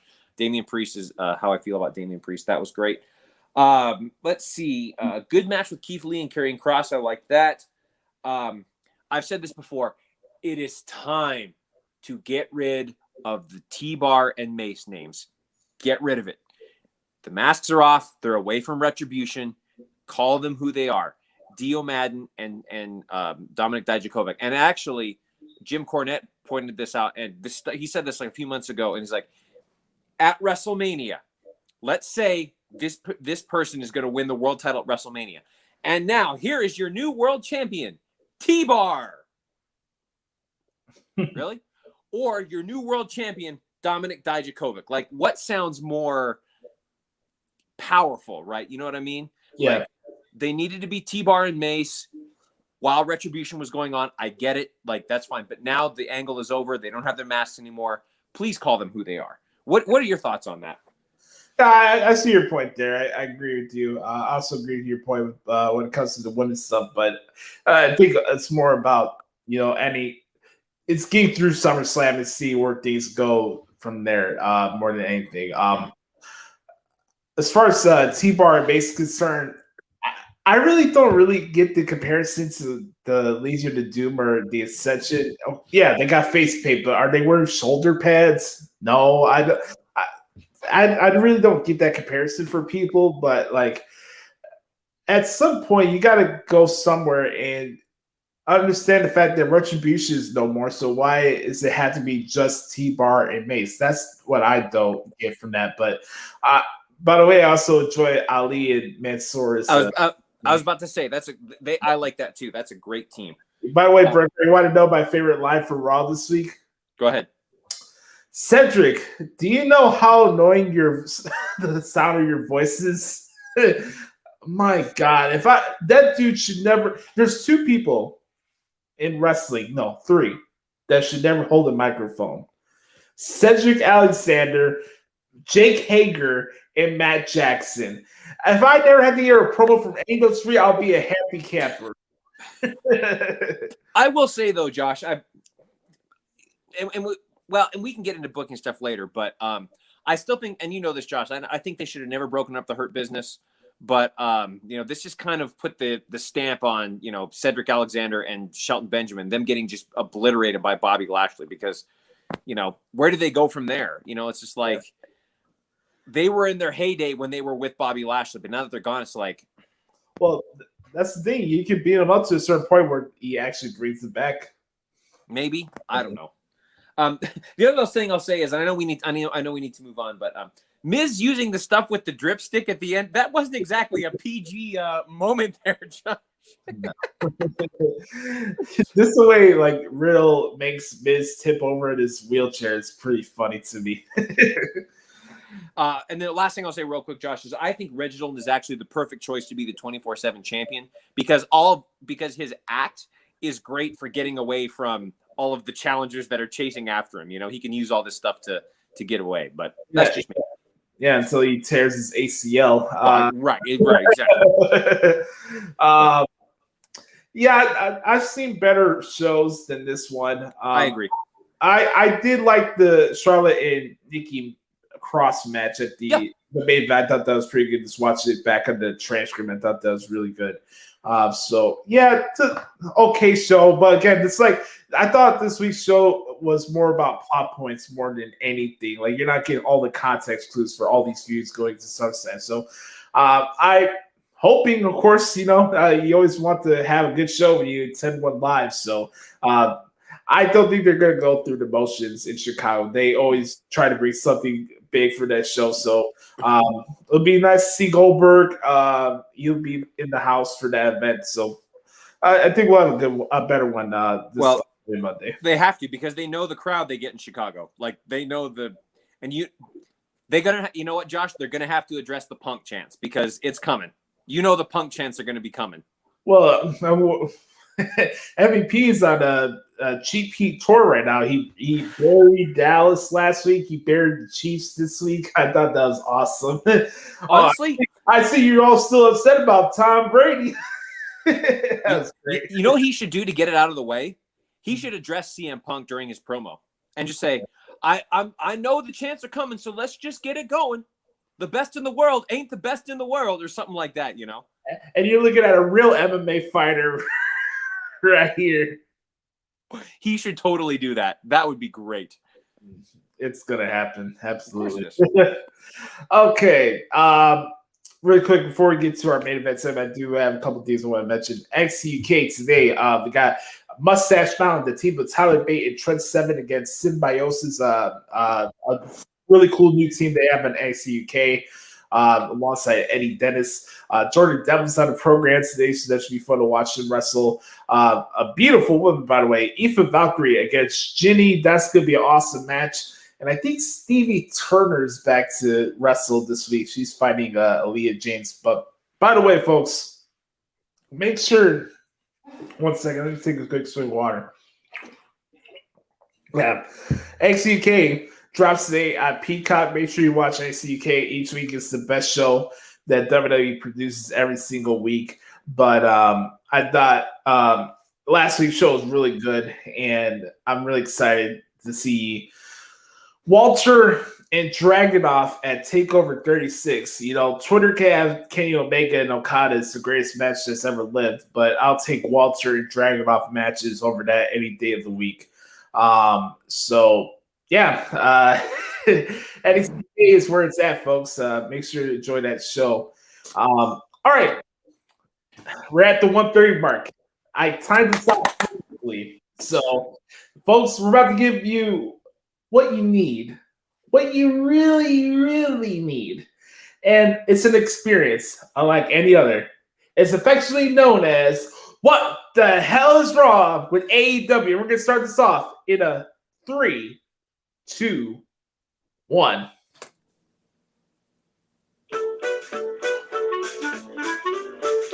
It's time for What the Hell is Wrong with AEW?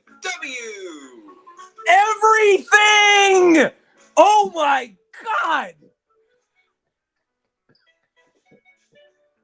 I can't take it anymore, Josh. Everything is wrong with AEW. The worst major wrestling promotion in the world. And it's not close. It's not close. All right, let's go. Josh, you want to know when I was done with AEW this week?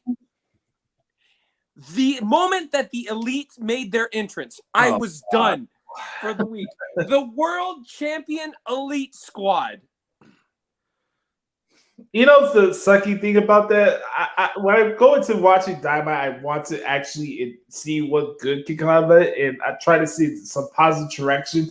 And then they have this really cool video package with Hangman Page and Dark Order. And that was good. I like that. Yeah, I like their entrance. I thought it was really cool. And then we got the fucking Goof Squad coming out. So you mean to tell me that you're putting the Elite at the same level as the Chicago Bulls from the 90s? You are smoking crack. To think that Kenny Omega is on the same level as Michael Jordan is saying that Justin Bieber is on the same fucking level as Michael Jackson. Correct. Those statements are not true. They're not. Okay, Josh, these idiots keep saying that Kenny Omega is from North Carolina to try to get this freaking pop from this crowd. It's documented he's from Canada. Like, and then freaking Don Callis. Oh my God. You're right, Josh. He's the Michael Jordan of our. Don Callis needs to go the fuck home and stay the fuck home. I hate Don Callis. Yeah, Justin Robertson joined him as well after that. Correct. Oh God. I wrote about this, Josh, and I wrote about this. AEW is no longer a serious wrestling promotion. It is designed to be a parody of everything about the business. Why should we take them seriously? Also, who, with all this crap, who from this wrestling promotion is going to find work anywhere else? Because who's going to look at somebody like Hangman Page, Jungle Boy, Darby Allin, and take them seriously? Yeah. Who is going to, who will look at them and go, man, he worked in AEW. Let's get him on board. Let's do the roll call here. We got the Goof Brothers. We got the Goof Bucks. We got Kenny Goof Mega, Brandon Gooflet, Michael Goof Kachu, go the fuck home, knock it the fuck off, as Jim Cornette would say. Nakazawa. My God. Not even the entrance. Let's think about this. Picture this match with this match layout happened on Monday Night Raw. I want to throw that to those listening to this segment right now. Picture this Mudshow nonsense, this 10-man tag team Carnival fest that I spent. This is a shoot. I spent an hour and 20 minutes typing out this entire match last night. An hour and 20 minutes that I can't get back. And you guys want to sit here and tell me that I hate AEW? If I hated AEW, I would put the show off to later on today and post it a day later. So think about that for 1 second. This match layout, and you got the dead courts ref as out there doing what he usually does. Leg teams running the team up, running in the ring illegally, constantly, and doing.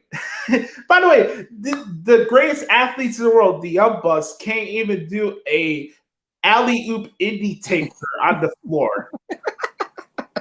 What the fuck are you doing here? And then we got this shitty four-man announce move where JR and Don Callis are arguing and bickering with each other, and it's like, who's getting over in this match?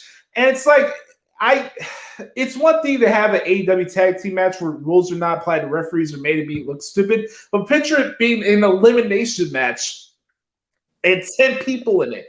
It's like I feel like I'm at the zoo watching this show. Like, it's a free-for-all fest, and the whole match sucked. Yes. The entire match went 30 minutes. It did. I've got the time right here, Josh. It was 25 minutes and 37 seconds. Mm-hmm. But I will say there was one pretty cool sequence in there when they I can't remember what between the Dark Order, they were all. It was a big. Do you know the one I'm talking about? Yeah, it's probably John Silver running out on the outside and doing his stuff, right? There, and then it got into something where they went back and forth. I can't remember who it was, but are you talking about Alex Reynolds doing the superplex? I think that might be what it was. Yeah. There was a pretty cool sequence in there, so I was like, okay, that's kind of cool. But you're right, Josh. Overall, this was a complete waste of time. The Goof Squad. Again, repeat. The Goof Squad. There's nothing elite about the elites. No. And if Hangman Page does not beat Kenny Omega at All Out, that's a damn shame. Because Kenny Omega and the Elite have done jack shit as far as gaining new buzz for AEW. And you know why that is? Why are they the ones closing out the shows over the last month? Think about that. You have this big one-time storytelling arc of Hangman Page and Kenny Omega, yet they can't close out the shows on their main television show. Get the fuck out of here. Let's go to the next part of this extravaganza here.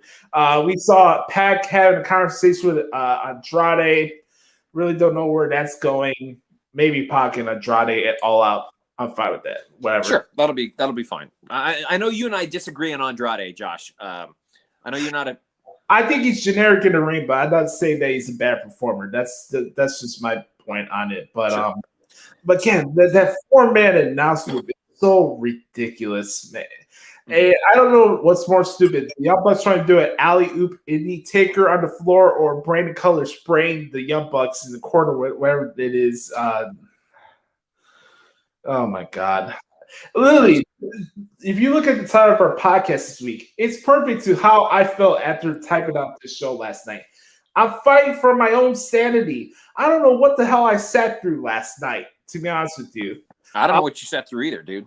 Yeah, so we went into FTR against Santana and Ortiz. Hey, hold on, Josh. Right before that, there actually was a segment I did like, which was the Taz and the FTW segment. Yeah. I actually thought that was great. The second line band to bring Ricky Starks to the ring, I actually thought was a really nice touch.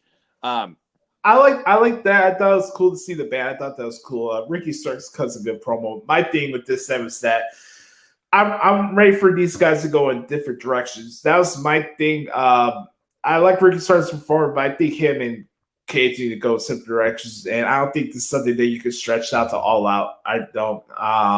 You can do it on a Dynamite, but I'm not sitting through another whole month of Ricky Stark and Brian Cage segments.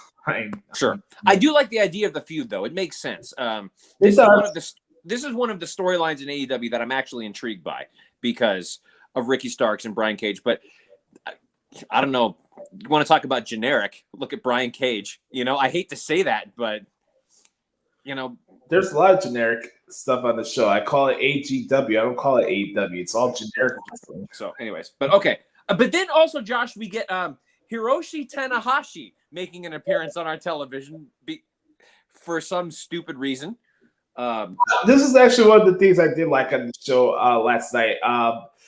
Tanahashi's the biggest New Japan performer that they are bringing in so far for the ones that have showed up so far. Oh, okay. Tanahashi, in a lot of ways, has been the John Cena of New Japan Pro Wrestling, and this is for him to show up, whether it's on Dynamite or whatever. But it looks like Lance Archer and Tanahashi are going to have a match at the New Japan pay-per-view in Los Angeles called Resurgence on August 14th. So bringing in Tanahashi in would be pretty cool for the U.S. that never seen him wrestle before. So I think it's actually a good gift for AEW. I thought that was pretty cool. I was not expecting Tanahashi to appear on there, but I thought that was pretty cool.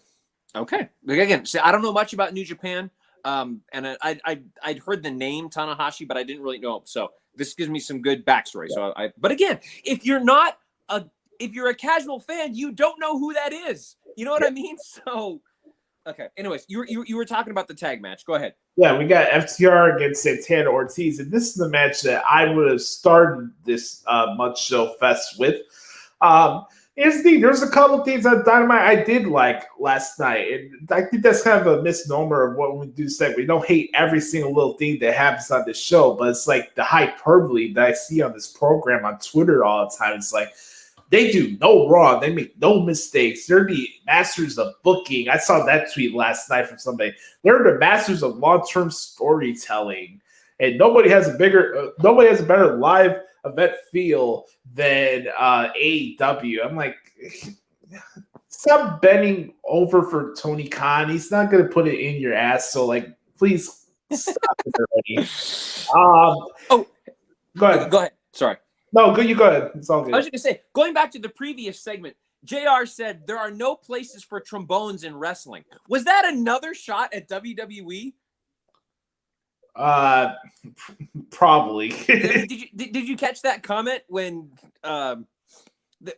Brian Cage came out and beat up the band? And JR said, "Well, there's no places for trombones in WWE." I think he was taking another shot at the New Day. You know. With no place for trombones in wrestling. So I think he was taking a shot at WWE there, but that's just me. But I enjoyed the tag match too, Josh. I thought this was a good match.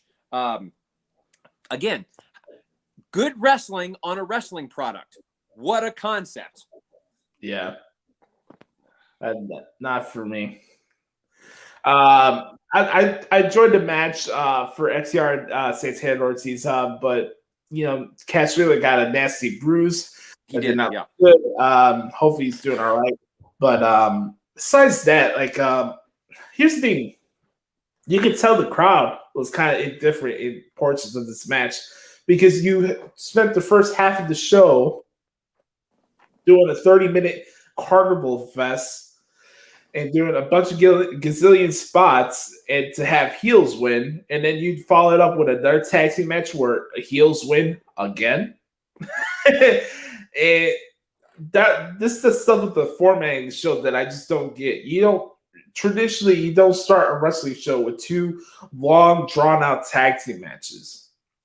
Yeah, at this part of the show, this took the win out of my sails for me. Mm-hmm. Then we got into some other stuff backstage. They announced the United Center show. We talked about that earlier. Then we got into Lance Archer against Hikuleo.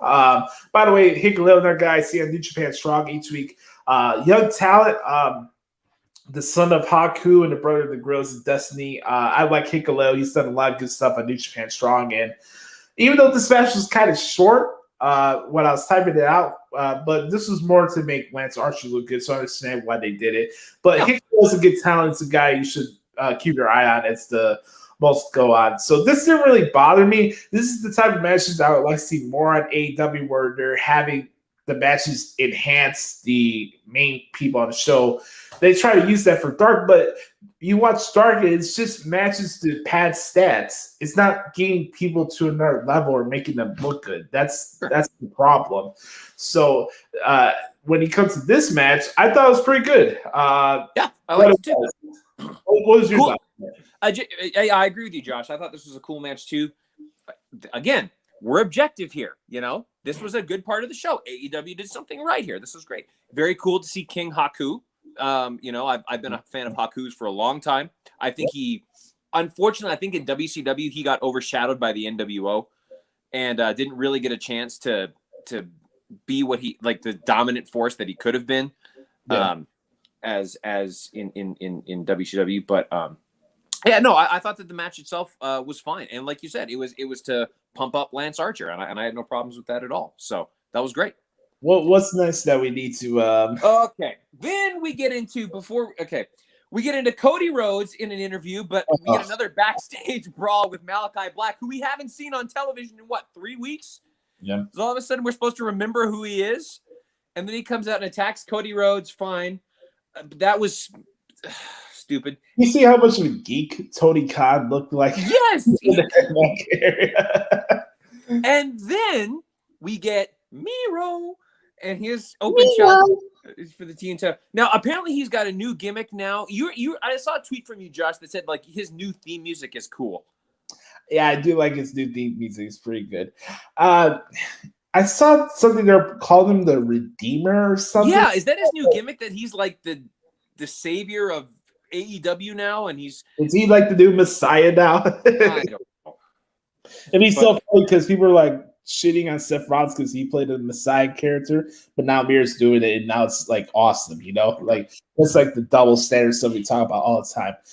This was my issue with this, and for those who are listening, I want you to like try to grasp this and think about it in the top of your head, and you listen to this, right? We had an announcement that Miro is putting his TNT title on the line against Lee Johnson. By the way, Brett Carter, do you know what Lee Johnson's record is in AEW? I don't, and I would guess it's like 3-10 or something like that. It's 13-34. And by the way, you want to know how this match was made?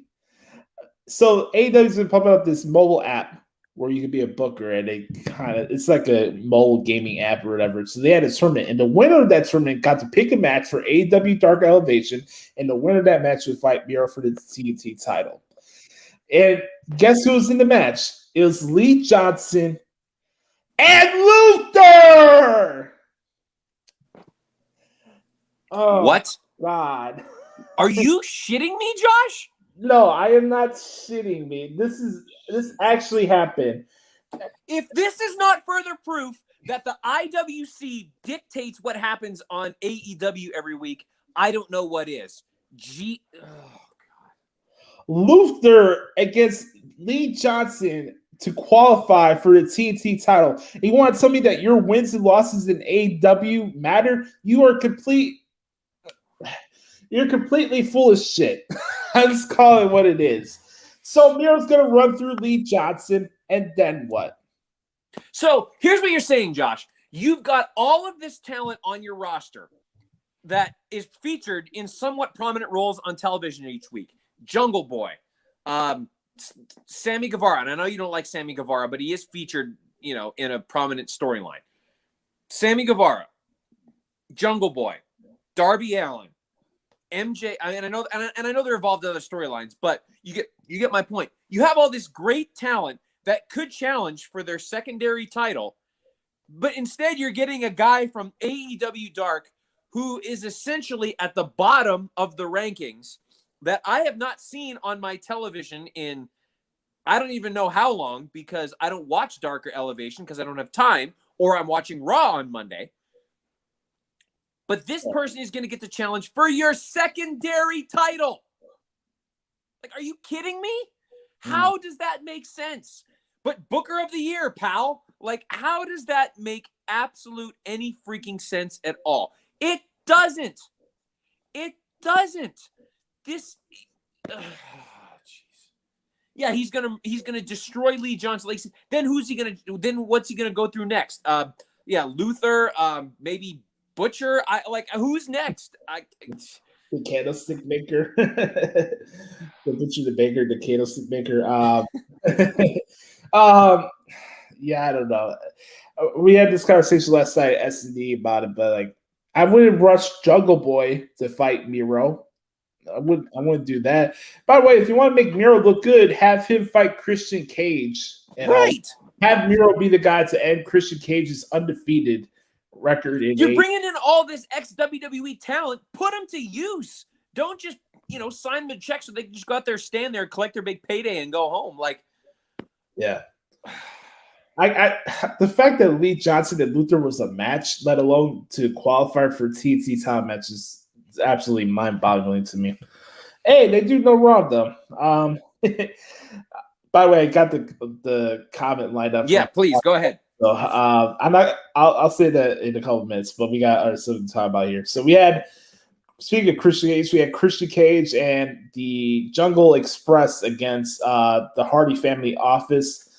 It was what it was for me. I was mostly indifferent in this match.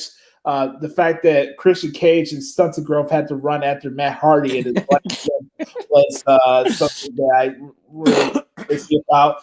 And of course, we have Aubrey Edwards doing what she does best, being the shitty ref in the tag match. That's still popping from that line last week. It was the consistent Aubrey Edwards clowns. Oh God, she's the worst referee in televised wrestling today, and it's not. I don't know. Rick Knox might be up there too. I can't go after him. He's kind of old, so I can't really knock him that bad. But I don't know what this serves, to be honest with you. I've been kind of indifferent, and they jam the Hardy Family Office down my throat a lot on Dark, man. They have Pride Party matches, The Blade, and Helico, and Jack Evans matches all in one episode. It's like I have so much fatigue from the Hardy Family Office, and I've been saying it for months that the Jurassic Express needs to split up. So I don't really know who got over in this match, but it was what it was for me. And then real quick, we had Thunder Rosa beating Julia Hart. No problem there. It was what it was. Trying to remember anything else backstage, if there was anything else to be. Oh, no. By the way, I thought Moxie's promo in the back was kind of goofy. No, nobody's running from you. Right. Nobody's running away from you. Like, fine. Or what are you, a heel now because you lost the title? Boo-hoo. I'll just say real fast, Josh. I'm all in on Thunder Rosa. I think she's great. And she's awesome. I can't wait to see another match. If they could just let her and Britt Baker have a match and not a lights out bullshit, just let them have a wrestling match and see what happens. Speaking of outlaw Mudshow bullshit, let's get to the main event of the evening, folks. Here we go. This is really what the hell is wrong with AEW. So we have the Ayatollah of the Rona, Chris Jericho, taking on a well-known flea market wrestler in Nick Gage. On worldwide television, we had light tubes, we had pizza cutters, we had those things where you jam into somebody's forehead. I don't know what the hell those are called, but you saw everything and the sun in this match. Now I'll say this: all due respect to Chris Jericho and what he put his body through last night, but outside of that, this was completely grade A bullshit nonsense that I have no time for. And I'm starting to realize that if this was going on in ECW, if I was this age and I was in that era of the 90s, I don't know if I would enjoy ECW as much.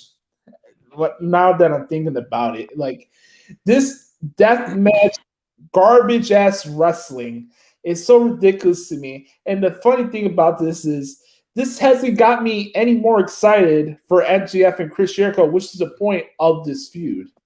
And the whole labors of Jericho. So, of course, Chris Jericho wins. He has the crimson mask. MJF, does a great job on commentary again this week. But you watch this, and this sports-based wrestling, this is the thing that's going to change the balance of power of wrestling is going to shift. And remember when Tony Khan tweeted that the balance of power is going to shift? With flea market wrestling matches. Keep telling yourself that, pal.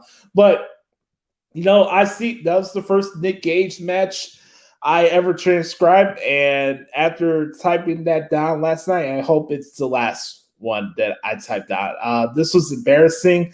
It's a fucking joke. I don't know what the people at TNT were doing when they were watching this match, but Tony Schiavone's like, "Oh, this is the place to be, is it not?" Oh, okay. So we got a show that can't admit to themselves that they want to be WWE and sports entertainment, yet touts that they're real pro wrestling and that they're wrestling so superior than everybody else.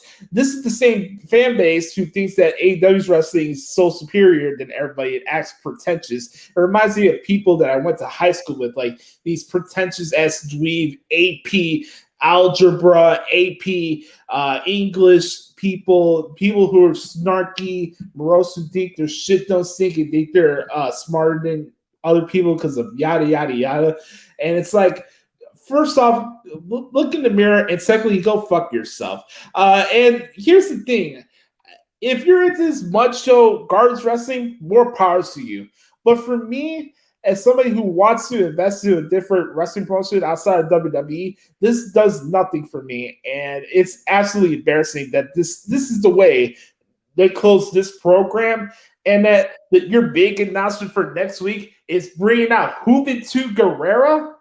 This is a fucking dirt sheet wrestling promotion. That's all it is. You know why Juvi is still relevant in the community, in the wrestling community? Because Conan and Disco Inferno bring them up, and they have a segment with Juventud Guerrera on Keeping It 100.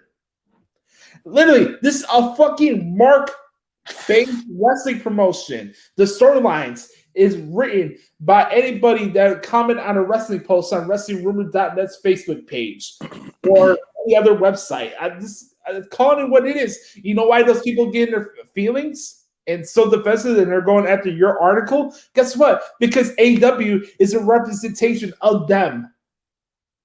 That's what it is. A niche audience of insecure marks who can't move on from the 90s. That's what it is. You got people that are interfering because WWE bought out WCW, and it's taken the wrestling industry 20 years to find a promotion that has actual money behind it. And I want to get your thoughts on it, but again, just completely embarrassing that this match was a main event of a live worldwide television broadcast. Okay. Full disclaimer, Josh. The death match thing is not for me. I am not a fan of the death match. It is not my cup of tea. If you like that stuff, that's cool. I more power to you. This is not my cup of tea. Okay, I have several thoughts about this. Why the hell would a legend like Chris Jericho, and Chris Jericho is a legend, like he is a legend of this business. Why does he have to relegate himself to having a pizza cutter put across his face? What does that do for his legacy? What does that do for the longevity of the greatness of the career of Chris Jericho? Oh, he's won world titles. Someone put this out there. I think it actually might have been Jelly Nutella put this out there. 20 years ago to the date, I believe it was 20 years ago to the date of this match, he defeated The Rock and Stone Cold Steve Austin on the same night to win the Undisputed Championship. 20 years later, he's getting a pizza cutter put across his face. If that does not tell you how the career of Chris Jericho has spiraled downhill, I don't know what it is. And Jericho was one of my favorite performers growing up. I thought the stuff he did in WCW was gold. It was great. I loved it. He has to relegate himself to getting a pizza cutter across his face and light tubes smashed across his head. Like, that's what his career has relegated to. What does that do for his for his legacy? Right. AEW Botches on Twitter put this out, and I echo this sentiment completely. We are witnessing a mockery of professional wrestling. Gage doesn't know how to wrestle. This is the lowest point of Jericho's career. Yeah. Can you argue any differently? Like, no. If you would rather, okay, here's what Chris Jericho has done across his career. Defeated Austin and Rock in the same night, getting a pizza cutter shoved across his face in the main event of a Mudshow wrestling promotion. Right. Like, what? what does that say about what Chris Jericho is doing this for? Like you said, Josh, Nick Gage is a well-known felon. He has gone to jail multiple times. And listen, I'm all about people getting second chances and all that kind of good stuff. Like, absolutely. Like, people make mistakes all the time. If they can learn from it and get their lives turned around, cool. I have no problems with that at all. Right. But then he went back and did it again. Or like he's done stuff, like something is not right with this dude. But okay, I wrote an article, Josh, that said that AEW makes a complete mockery of the wrestling business. To me, this main event was a complete mockery of the wrestling business. You've got this outlaw deathmatch crap where the objective is to literally almost kill your opponent. Like, they put themselves in positions where if something goes wrong, they could, like, a piece of glass could cut an artery or something like that. Like, they could literally bleed out and die on television if something goes wrong. But yet this is featured on cable television where there was no viewer discretion is advised, by the way. You know, there was like I know TNT sometimes runs like their movies where they have, issues and sensitive content, but they put a disclaimer on there. They don't do that with this show. Like, this is being viewed by objectionable young people who could go out and try to do this on their own family members. Like, oh, dude, I'm gonna go whack my sister with a pizza cutter or something like that because I saw it on AEW. Like, right. Really? Really? Like, seriously, this could happen. The executives at Turner, somebody at Turner should be fired for incompetence for allowing this to be displayed on cable television. There's a place for deathmatch. It's pay-per-view. It's not on cable television that can be easily viewed by the audience. This was horrible. This was AEW should be embarrassed and ashamed for allowing this on their television. But again, this is what happens when you have a mark running a program thinking, oh man, deathmatch, this is going to be great. No, it's not. Like, this is, I had to turn, like, if it wasn't for our segment, Josh, I would have turned this off. If it wasn't for our segment, I would have turned this off because of just how embarrassing with this. And then, boy, so to top that, what are we going to do? We're going to bring out a 50-year-old cruiserweight to try to recreate something from 25 years ago. Like, what is AEW doing to advance the wrestling world, except try to get some nostalgia props from a very, very small internet fan base? Yeah, I don't get it. Again, if you're a casual viewer, who gives a fuck that Jericho and Juventud Guerrera had a feud 25 years ago? Who cares? Correct. Who cares? Who are we going to bring out next? We're going to bring out Gilbert because we got to, they got to have some WWE reference every single week. So the week of SummerSlam, that Dynamite will feature Gilbert in the ring. He'll fight Jericho, so labor Jericho. It'll be Chris Jericho wearing a blindfold with his hands tied behind his back against Gilbert. That'll be the match. I can see it right as it's going on. Like, look, we're gonna have Perry Standard, like you mentioned yesterday, Disco Inferno. We're gonna bring back Scotty Riggs from WCW. What? Or are we gonna bring Kurt Angle out in Pittsburgh in a couple of weeks? Is that the match that we're gonna do? Like, my God. Is this making you any more excited for MJF and Chris Jericho? Because it sure as hell ain't. No. Wait, here's another thing, Josh. When was the last time does MJF wrestle on Dark or Elevation? No, barely. So when was the last time MJF has actually been in a ring? Sammy Guevara match. That was the last match he had. Right. So a month ago. Right. So like even Kenny Omega wrestles from time to time on their programs. And then you compare it to WWE. Roman Reigns wrestles all the time on SmackDown. Bobby Lashley wrestles all the time on Raw. Karrion Kross, like they all wrestle. Like, and again, I love MJF. He's a highlight of their company. But I'm starting to wonder if MJF can actually wrestle. Because when was the last time he actually was in a wrestling match on any program? Like, and I love MJF. Don't get me wrong. Here's the other thing that pisses me off, Josh. And I wrote my opinion piece, and I want to hear this comment. But everybody, when I said that AEW makes a mockery of the wrestling business, they said, well, do you watch WWE? They do the exact same thing. And I'm like, and I even acknowledge, like, yes, WWE does do some of this stupid stuff all the time, like the Symphony of Destruction match and the 34th Street fist fight or whatever. Yes, they do some of these same things, but AEW markets themselves as an alternative. They market themselves as a sports-based wrestling promotion, yet they do this grade A homogenized bullshit. It's the same thing. It's the same thing. Why would you market yourself as something different when you do the exact same thing as a company that will always live rent-free in your head? Why? It's not the same. I'm sorry, it's not different. It's the same, except you're paying a lot more money and getting a lot less of an audience and a fan base. Like, it makes no sense at all. I acknowledge the fact that WWE does some of this stuff too. But again, it's a whole different marketing campaign. Well, here's the thing. We're talking on a segment about AEW. And every time we do the segment, I like to remind people that I don't mention WWE in this segment. I don't even mention their booking on this show because my critique is the actual product in the ring.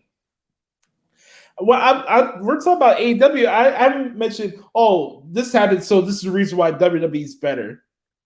I haven't done that once since we've done this segment together. Not once. You can go back in the tapes. Yep. And the thing is, it's like, what's this appealing to? Oh, you're getting pats on the back for Seltzer and Alvarez.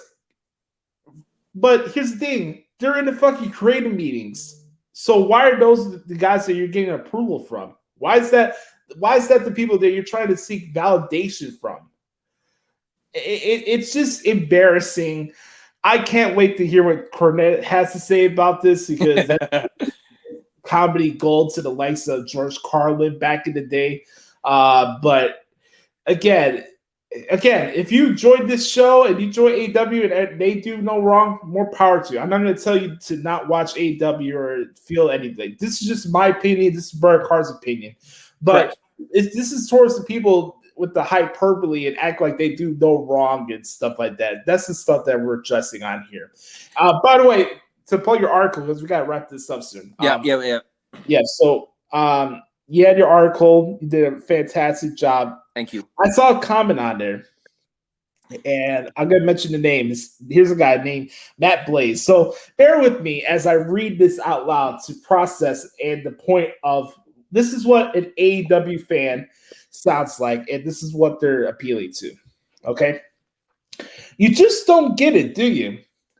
It's not about what hasn't been done before. It's about presentation, exciting the crowds, performers giving their all to entertain the fans. W used to be that way in the late 90s and early 2000s.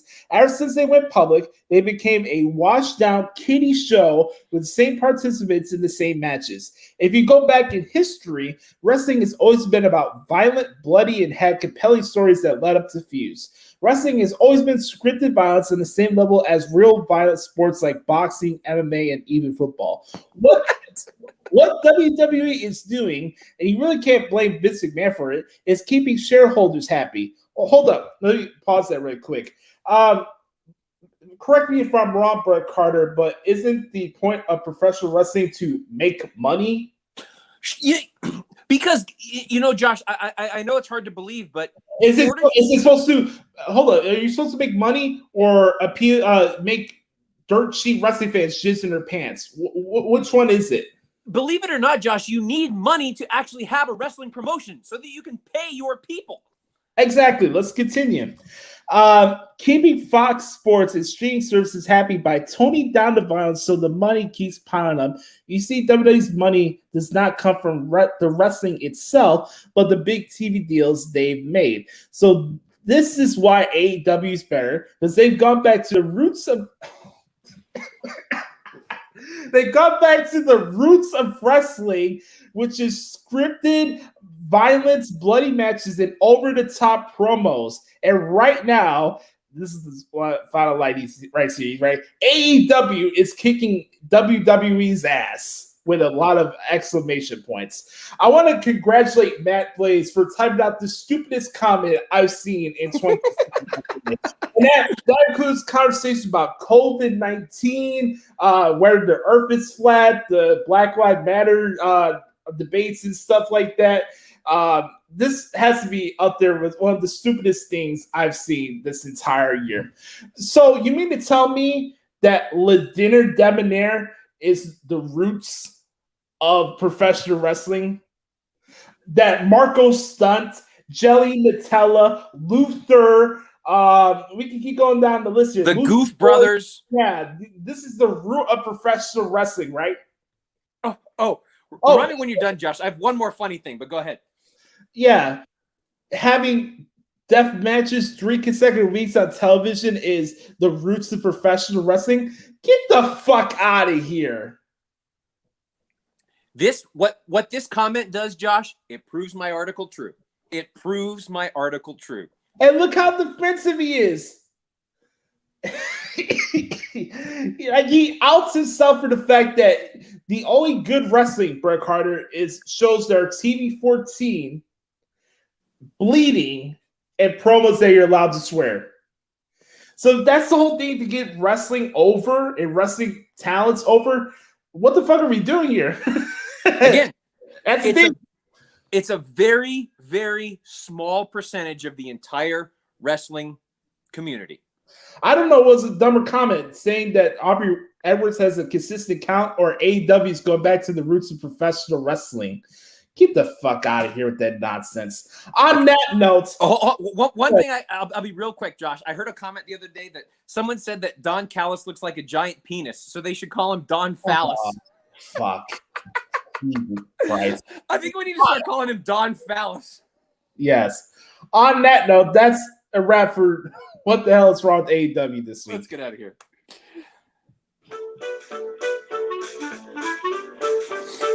This has been What the Hell is Wrong with AEW. Don Phallus. Don Phallus.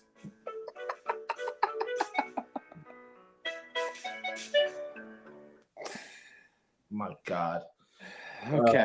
I need an IQ test after this week. Yeah. Dynamite.